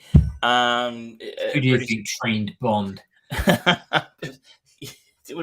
But yeah, this one, I think you're right. It's got a lot going on in here. So, but I was really worried it was going to be pretty average. Like the Lashana Lynch character, I don't like her as an actor very much, and I can't understand why. Maybe it was just because she was in Captain Marvel, and I really didn't like that film much. But the trailers kind of made her look kind of smug and arrogant, and like she was going to be sort of cutting Bond off at the knees here, but that's not really what happens. She is 007. He's retired, so she's taken over the number. And I'm like, that's cool. It's totally something that would make sense today. You would have, female spies and female 007 agents, and you probably would just give her. She's the best, and you would give her the number, kind of thing. Yeah. So I was pleased that she actually turned out to be quite an interesting ally for Bond, and their relationship. I actually quite enjoyed how their sort of aggro relationship morphed and evolved into one of mutual respect and working together for the greater good. The standout of this film for me was Ana de Armas. She was magnificent in her 10 minutes on screen as I guess a traditional Bond girl, really. Yep. The sidekick who's almost his fixer in a particular country. In Cuba, in this instance, and Ana de Armas is Cuban, so that was a nice synergy. But if you think of like something like Halle Berry's character, go back to what was that? One of the Pierce Brosnan films. It was the one with the fucking idiot with the diamonds in. Is it Die Another Day? Die Another Day, yes, thank you. Oh, with the fucking awful Madonna song. Oh, so bad. It wasn't the best Bond song ever. But I thought she was wonderful in this. She instantly lit up the screen, and she was such an interesting and fun and upbeat character. And I'm not here saying like she was like wearing a bikini like Ursula Andress coming out of the ocean in Dr. No or anything like that. It wasn't some Holly Goodhead or whatever of his stupid names they used to give them back in the 70s. Sassy McBally Pants. Like I love the vagina. Octopussy. You know, so but she actually kicks ass, holds her own at the same time as being upbeat and fun and exciting and really engaging to watch. Like, and apparently she got the gig because Daniel Craig recommended her after working on Knives Out, which she was amazing in Knives Out, and like I'm super keen. I assume she's in the sequel. Hope so. That was I was like, oh, she's gone, and we stuck with bloody boring Leia Sadu. I'm probably pronouncing her name wrong. I'm apologizing. But like her character was really uninteresting, and the real letdown for me was Rami Malek. Like, Rami Malek's a great actor. Like, I really, really enjoyed Mr. Robot. He was amazing as Freddie Mercury in Bohemian Rhapsody. Okay, yes, it's a bit of a leap from that to playing a Bond villain, but he is a fantastic actor, and there's a lot of potential in there. And so, especially after they got Christoph Waltz and fucked it up, Inspector. Like, how do you fuck up Christopher Waltz playing Blofeld? Great choice, terribly written. And you got both of them in this. You got Blofeld again in this one, and they fucked it up. And Rami Malek just seems really anemic and underdeveloped, and like his motivations are murky. I don't understand why he's doing what he's doing necessarily. I don't care. That's the problem. They were trying to set up Christoph Waltz's Blofeld to be like the Bond version of Thanos, and they failed because when you finally meet him, it's like this unassuming man, which is what Blofeld is kind of supposed to be, and that's how he can get away with things. He's a smart man who is the opposite to Bond, who is, particularly in the Daniel Craig verse, he is this tank of a guy that can run through walls and just keep on going. It doesn't matter if he gets blown up 7 times and shot, he's just going to keep on going. And so having the villain be in the polar opposite, I approve of that, because we've seen the problem of having the same, just the bad version in most Marvel movies, where it's like hero, negative version of hero, and it's boring. But you have to write the compelling story for the villain, and they just skirted over the line with Blofeld. But Rami Malek's character, who what's his name? Lucifer Satine. He is boring. I'm sure there's interesting story behind it, and you get little inklings of it, but nothing to kind of make you empathize with him or why he's doing anything, and therefore cause conflict in yourself when he is put in juxtaposition with Bond. And him kind of even in the trailer, they have the line of his saying, you and I are very much alike. I can do things you can't. I can actually save this world. These guys are like, okay, put me in his point of view, get me to understand, and then I'm invested. They don't. Yeah, I'm maybe saying it, making it sound a bit worse than it really is. Like, it's not. It's actually fine. It's fine. I had a reasonably good time with 2.5 hours.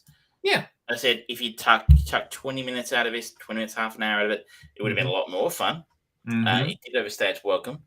It just felt like when you stretch your product over 2 hours, 43 minutes, all of those holes become a lot more obvious with, a lousy villain, an uninteresting, female lead, just not really a great story at the heart of it. So Bond becoming a father, I guess that's kind of interesting if you're a Bond fan. It's a fairly standard plot device. So it was good enough. It just, it could have been better. What I kind of would have liked is if they had gone really realistic with the father thing, and him just kind of go, well, yeah, I've slept around a lot. I'm not surprised that I have a kid. Maybe I could have gone with the Coming to America 2 angle, where all of a sudden he rolls up and he's got a kid, and they've got to do a job together, and it's a wacky, zany adventure. They could have cast someone like Seth Rogen as James Bond Jr. as like a stoner in his mid-30s, and like what's he gonna do with his dad? A Bond bunting. He's just like got this baby there. It writes itself, but no. Look, I mean, Maybe I'm being a bit hard. I'm curious to see what they do next with it. I mean, apparently they're going to reboot the whole thing. That seems to be a word in the street. Who would you like to see as the next Bond? Have you got a thought? I don't care. Come on, you can not care but still have a thought, though, right? Well, I mean, there's a lot of things that people are kind of saying, oh, it could be Cillian Murphy, which would be a very interesting choice because it's definitely not the sort of thing that Cillian has done before. Your typical Bond-style movie. He would be an interesting choice. But the more important role of Bond that I want to see change is the writing team. Neil Purvis and what's his writing partner's name? Robert Wade. They have been custodians of the Bond stories for fucking decades now. They need to go and just get some fresh blood in there and just go, okay, you know what? Let's do something else. And they got Phoebe Waller-Bridge in to punch the script up, so that's something. It'll be interesting to see if and how the purchase of Bond by Amazon will affect it, because Amazon, with a lot of their products, they like to push different envelopes and things like that. So maybe they're going to try and do something there in the Bond franchise. Maybe they are going to do a gender swap and have a female Bond, actually. Or maybe they're going to go really different and have someone who's non-binary or something like that. It could. There's a lot of. I don't look. That would take a pair of balls. That I just don't think. I don't think the people at Amazon have that in them. Frankly. I honestly think that there is more chance of having someone who is bisexual as Bond and openly bisexual than there is of having them straight gay, because they can just. And if the coin counters can go, oh, well, we'll make sure that we show Bond having sex with women 54% of the time versus 48% of the time with, romantic connection with a man. It's like, no, come on, just fucking represent. You know what? If I can get it, if you can write the story for it, I would be down for either one of those things. My personal choice is a real left field one as well. By the way, Cillian Murphy almost played Batman. Did you know that? He was almost cast as Batman, so he could have been an action star. But I read a story recently that said that the favorite for the new Doctor Who was Richard Ayoade, and I think he would be an exceptional choice who they will not choose because they've got no idea what they're doing with that franchise. But I think to myself, he's going to be free because he's not going to be the next James Bond. They're going to pick someone terrible. That's what they do. Wait. Are you saying Richard Ayoade for Doctor Who? Or no, I'm saying he's not going to get Doctor Who. Oh, okay. So he should definitely be the next James Bond, because who wouldn't want to see Moss as James Bond? I would think that would be amazing, but I don't think Richard Ayoade would get either of those roles purely because he is very anxious as a person, and as Doctor Who, he would have a lot of fans, and as James Bond, he would have a lot of attention on him, and that would just be like, no. I can see half a chance of him playing Doctor Who, because at least that's a British production, Amazon owned that, and it's like, it's not exactly a global mega franchise like Bond is, so, you're not going to give a global mega franchise to some guy who is nobody, really, and I think that there's more chance of them getting Richard Ayoade to direct the next Bond than there is of him being Bond. Be down with that as well. But I think they're going to go with someone safe. That's probably what they'll do. Tom Hardy. It's going to be, Tom Hardy is in there. It's probably going to end up being Chris Pratt. Oh. Because he's just in everything. But it's immediate. James Bond. You know what I would genuinely like? If they don't do anything about the gender or sexuality of James Bond, if they go just old, like do an old man Bond story, even just one, that would just be interesting.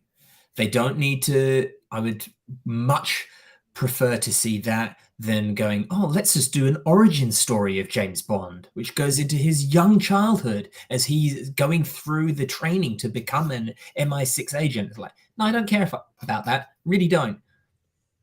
Doesn't matter, because that's not the interesting part. You would have to force feed so much of Blofeld's story into there and seed little tiny bits of, oh, well, this organization eventually becomes Spectre, or this guy eventually becomes Jaws, and things like that. It would just be filled with bullshit.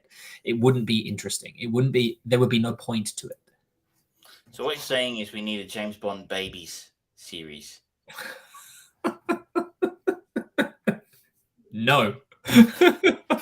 I don't know if you. I'm not sitting here gagging. I'm just curious. Like, Oh no. I would like to see someone like Idris Elba. He'd be kind of cool. Shella, Donald Trump as James Bond. He'll just grab him. Bond. I have the best gadgets. I have all the gadgets. You don't even know. Everybody's saying they're fantastic. They're amazing. People are saying it all the time. You know what, Blofeld? You're not going to push the button. I'm going to push the button. You've got fake bombs. Those are fake bombs. It would be just him talking shit for 2 hours, and him just going to the bad guys' places, going, you know what? This isn't as good as Mar-a-Lago. No, no. Maybe we're kind of lucky we didn't get a Donald Trump-esque villain in this. He's a very popular choice for the bad guy these days. That's true. Anyway, that was my fault. Like I said, it wasn't great. It wasn't terrible. It just it would have been a lot better if it had been shorter. And more Anna de Armas, please. More. Just give us more. She's a wonderful actor. Absolutely agree. Absolutely. You've got some gaming news, I think you said. I do, yeah. So I have finally got around, care of Siren Divine, putting a challenge down to me, and I downloaded Mass Effect Legendary Edition on Game Pass. So you're playing this on Xbox?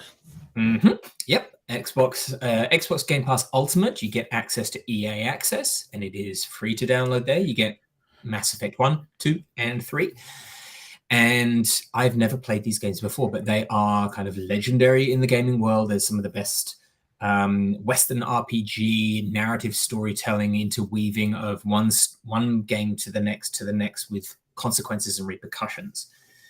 And so this is a big undertaking time-wise, and I'll tell you something. Much like the GTA trilogy remastering that came out a few months ago, it's hard going back to these older games. Not necessarily because of the quality of the game or the quality of the graphics or anything like that, but the controls, particularly the controls. And it is hard to go back to those things when things have just become more standardized and you expect to be able to do this or that. It's like going back to the Halo 1 and there not being a run button.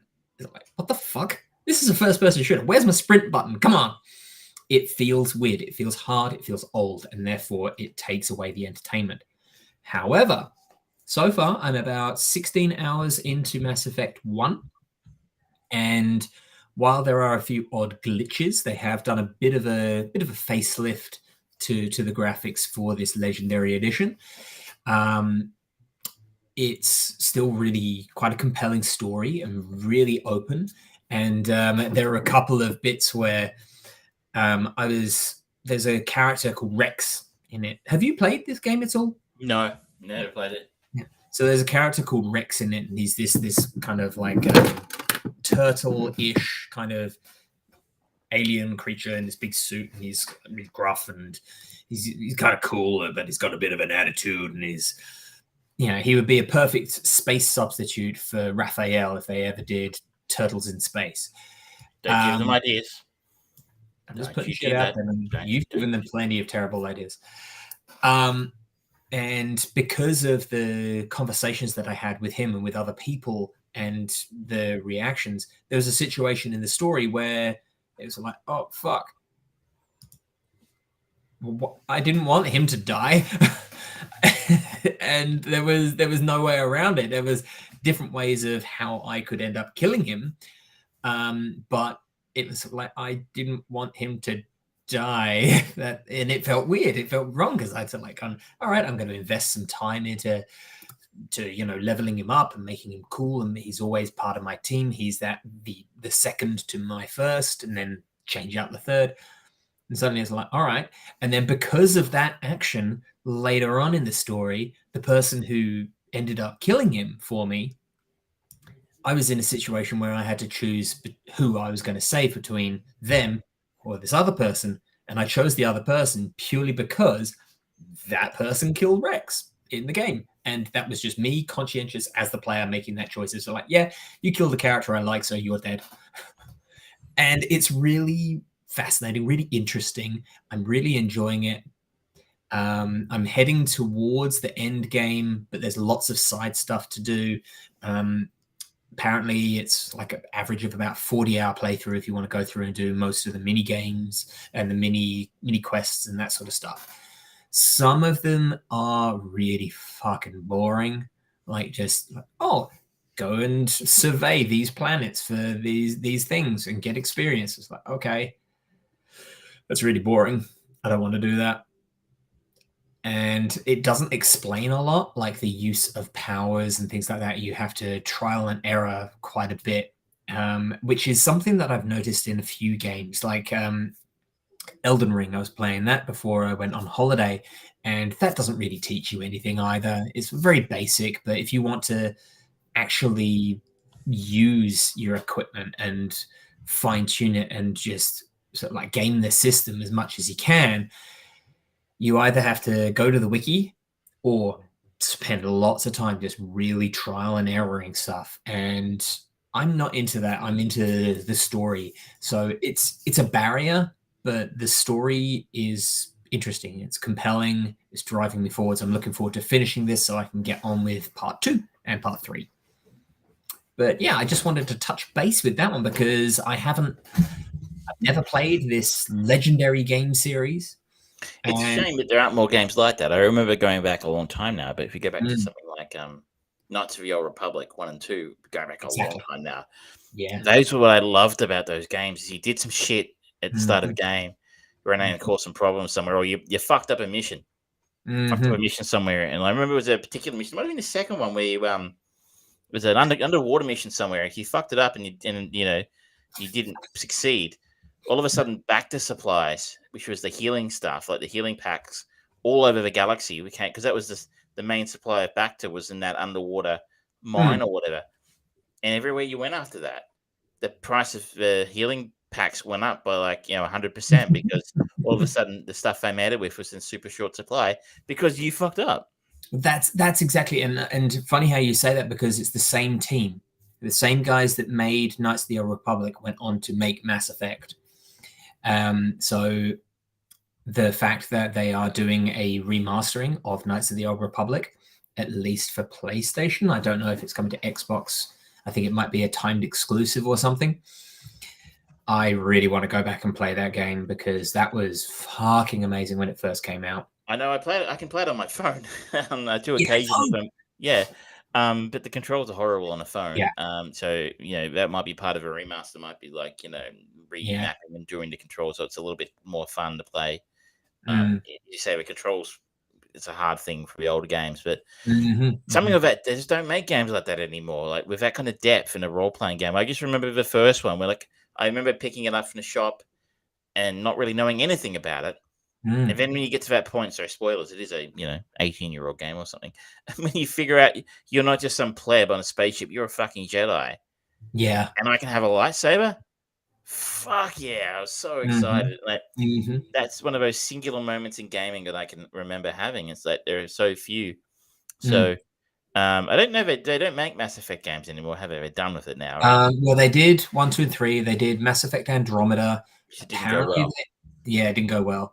It's largely because EA want to do things quick and easy, and they've got their I can't remember what the name of their engine is. Oh, it's the Frostbite engine, and it's what they use to develop and farm out FIFA games every year quickly and make the graphics look pretty. They use the same game engine for everything at EA, or they've tried to. And it caused massive problems for Mass Effect Andromeda. A lot of animation is a program, a graphics program that is not designed for an RPG game. And so they had lots of problems with it, and they were forced to push it out, and there was a lot of issues. But apparently they are making an official Mass Effect 4 at some point. But they also, EA have had a lot of problems, and there's still rumors that people are going to buy them be one of the either Sony or Microsoft or someone. And their last big EA success was the Star Wars Jedi Fallen Order, which was created by Respawn Entertainment that did Titanfall 2, which was an amazing game. And they were on such good standing that they said, nope, we're using our own game engine. And strange as it may seem, it was a success. So it seems like their use Frostbite has ended for EA and people can use their own game engines. So hopefully we'll start seeing some quality rising back up again. But yeah, otherwise that kind of, but it's that I didn't feel like in the moments when I'm having those conversation trees, most of them didn't feel like they were leading to these monumental character moments and character effects and world universe changing moments. And that's brilliant because so often it's sort of like when games do try and do it, it's really heavily emphasized. This is your last opportunity to do this, blah, blah, blah, blah, blah. And you can really feel it. And it's like, you feel the story trying to push you in one way or another. Whereas this, it's just like, okay, you know what? I actually missed half of that conversation. So it's so great. It's so great being able to make your own decisions. Like, again, to go back to KOTOR, I just remember being able to go, but games don't do the reputation thing anymore. Remember, reputation was a thing, and I don't know if it's a thing in Mass Effect, it was a thing in some of the Fallout games, but being able to make yourself a Dark Jedi and go, you know what, I'm going to manipulate everyone around me, and then the game just going, cool. There's consequences, you know, but cool, right? Like that's you made, go for it. We've accounted for that. Fable had kind of the most recent famous example of that, I think, where your character would either start developing a halo or kind of horns, depending, and the townspeople as you walk in would be scared of you and things like that, and you could threaten people better. But even then, it's like, okay, that's cool in the instant, but in KOTOR, having that the tank issue come up, it's like that's amazing because that had nothing to do with the story, but it enriched the world. Or I remember as a character, one of the great moments in that you, as a party member, I don't know if you remember, you get a Wookiee. You save a Wookiee's life, and so that Wookiee has a life debt to you, which means they're dedicated to you, and they will fight alongside you because you saved their life. It's part of their code thing. But he and the Wookiee and his best friend join your party. But if you're an evil Jedi, at the end of that game, spoiler alert again, you can basically get to the point where you order the Wookiee to kill his best friend. And you can just see, obviously, you know, there's this incredible character moment. You've been fighting alongside these people now for, you know, several hours in the game. And like to have a Wookiee, you know, the Wookiee's, you know, he's got his honor system of honor that he owes you his life, and he has to follow you now and do what you say. But this is his best friend, and asking him to kill his best friend is the most evil thing I can think to do. But really on point for a Sith, right? So I'm sorry, I haven't played Mass Effect, but it's like I must say, those sort of games I really miss being able to play, where littlest decisions can have massive consequences down the track. Have a Mass Effect. Boom, boom, boom. Going on to that system, there's a Paragon and Renegade system that's in play in Mass Effect, where when you do good things, you get that, and bad things, the negative. I haven't really seen or felt that particularly affect my playthrough, so I don't know if it's just one of those things at the end where it's like, okay, you were good, well done, here, have a cookie, or whatever.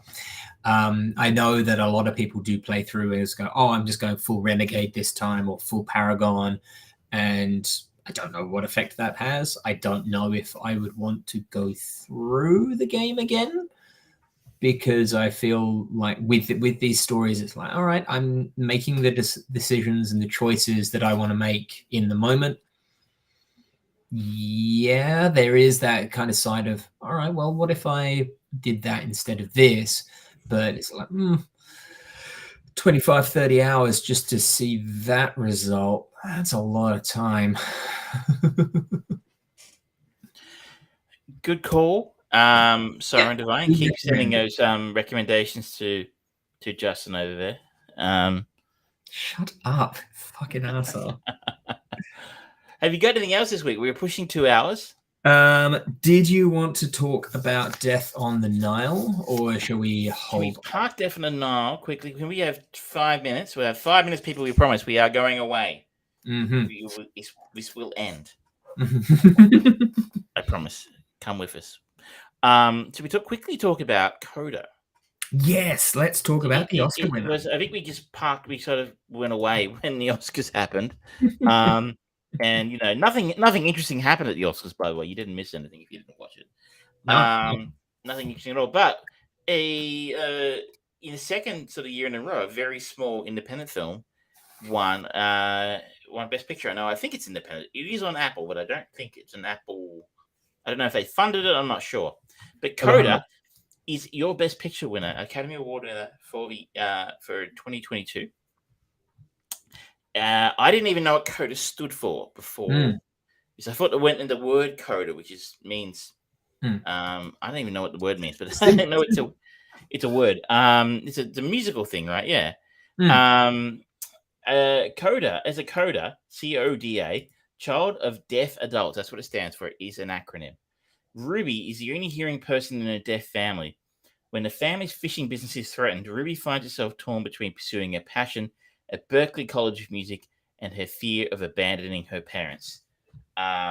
This is based on a French film, I think.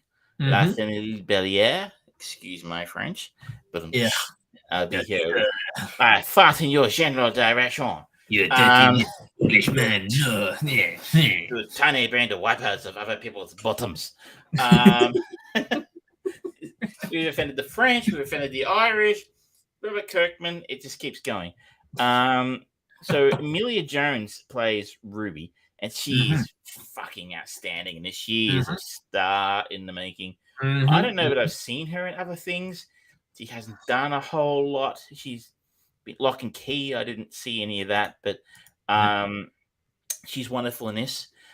We have the fabulous Academy Award winning Marlee Matlin as her mother Jackie. She won an Academy Award for Children of a Lesser God back in the 80s. If you're wondering, she did not win for this. Of course, she's most famously in Seinfeld for a couple of episodes as Jerry's girlfriend. Okay. Troy Kotsur as her dad, as Ruby's dad, Frank. He won Best Supporting Actor this year. He is so Marlee Matlin and Troy Kotsur are actually hearing impaired. Deaf. I don't know if we still use the word deaf. I'm assuming we still use the word deaf. I don't know. Also, Daniel Durant, who plays the brother Leo, he is also he was part of the what did I read? His where is it? Minnesota State School for the Deaf. Yes, he's of the main characters who play deaf. Deaf. You can't do that anymore. You just couldn't have a hearing actor play a deaf character anymore. You can't get away with that. That's a whole other conversation. What did you make of this? I thought it was great. I thought as just as a narrative story, it didn't do anything unexpected at all. It had the typical kind of low point, high point, low point, high point outcome that I was expecting of it. But the thing that really sold it for me was the intelligent use of the cast, the intelligent use of sound or lack thereof, and the fact that it showed without any kind of holding back a deaf family in a waking world, and showing sort of like the kind of codependency that was brought up in the family orientation and the family conversations were the most compelling parts for me. Like the bit where Jackie tells Ruby to take the earphones out because it's rude to do that at the table, but it's fine for them to play on Leo's phone and do Tinder because they can all do that. That's a family thing, whereas the music is pointless to 3/4 of the family. It's like, that's actually a really good point of view. That makes a lot of sense. I can understand that. So it was those little moments that really excelled it, and particularly there was the when they actually the family goes to watch Ruby perform, and then you hearing all the songs, and then the music just fades away and everything fades away, and it's just silence for like 3 or 4 minutes, and it's just the family just looking around, and you are experiencing this moment as a member of the deaf community, and you see them kind of just pointing out to some people who are singing along and clapping, some who are crying and things like that. And it was just really intelligently done to fluidly go from hearing to deaf and getting that point of view across in a very intelligent way. I agree. I don't think the film was doing anything particularly original in terms of the story. You've seen it before, Mr. Holmes' opus kind of thing. Maybe less fiction on the teacher, but almost like Billy Elliot kind of stuff. Not on you, but done competently and effectively. The real meat in this is actually getting that perspective of a group of people you haven't thought about before. And I'll be fair, I have not thought about you don't think about the hearing impaired community a great deal. Sure as hell, I didn't even know what a coda, didn't even know there was a name for it, a coda. But when you stop and think about it, you're like, that's a really rough spot to be in. So my partner comes from a non-English speaking background, or a family does, I should say. She was born in Australia, so she's a native English speaker, but grew up having to translate everything, or a great deal, for her parents growing up. So I knew she would enjoy this film because, while it's not the same thing, but there's a similarity there to Ruby growing up having to basically her parents leaning on this young girl so hard to the point where they are prepared to deny her dream, to keep her around because they're so terrified of basically losing their, free interpreter, but also their connection to the outside world. They can't really function too well without her.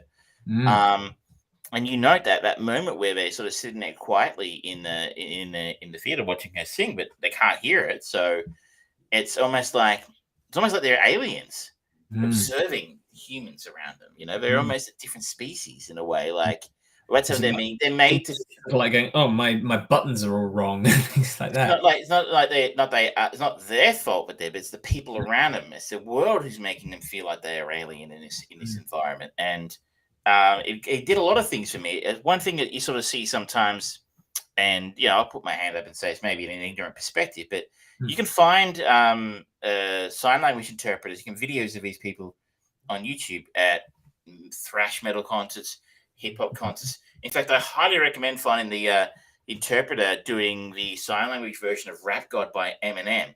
She's a freak, this woman. She's incredible.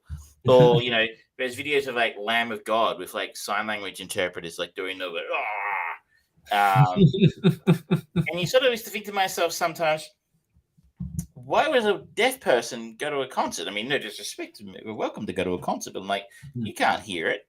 But when you sort of see these little scenes in the film like this, and you're like, well, we're actively excluding these people by not having interpreters there. But when that scene at the end where they have her, they have the actual sign language interpreter during the singing scenes at the end. That's actually it's really wonderful, and you start to sort of go, okay, look, it obviously is a level of enjoyment available to actually almost see that connection to the music when it's actually delivered to them in a way that they can enjoy.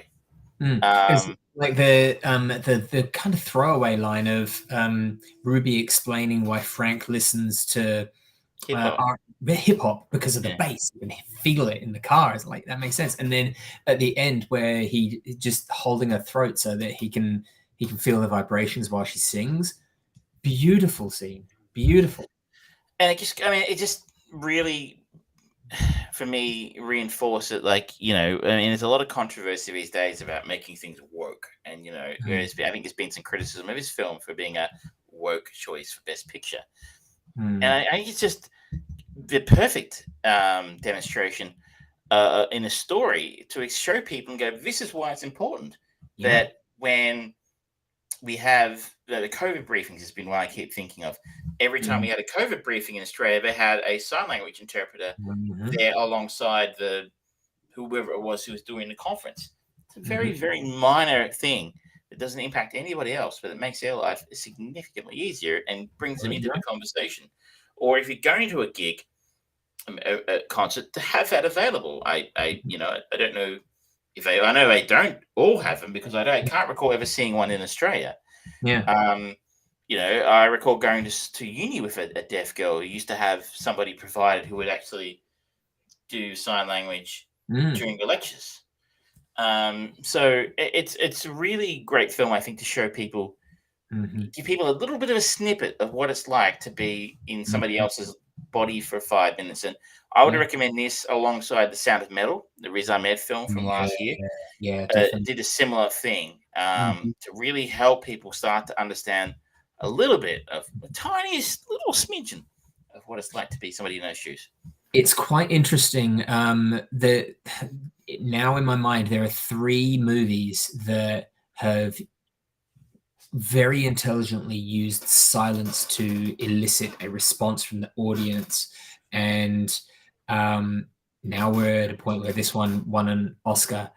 Sound of Metal did it fantastically, but the one that kind of sticks in my mind, and it's going to sound really stupid and really pathetic compared to the message that Sound of Metal and Coda are delivering, it's when The Last Jedi came out, and there's that moment in the battle scene where it just goes silent in space. Yes.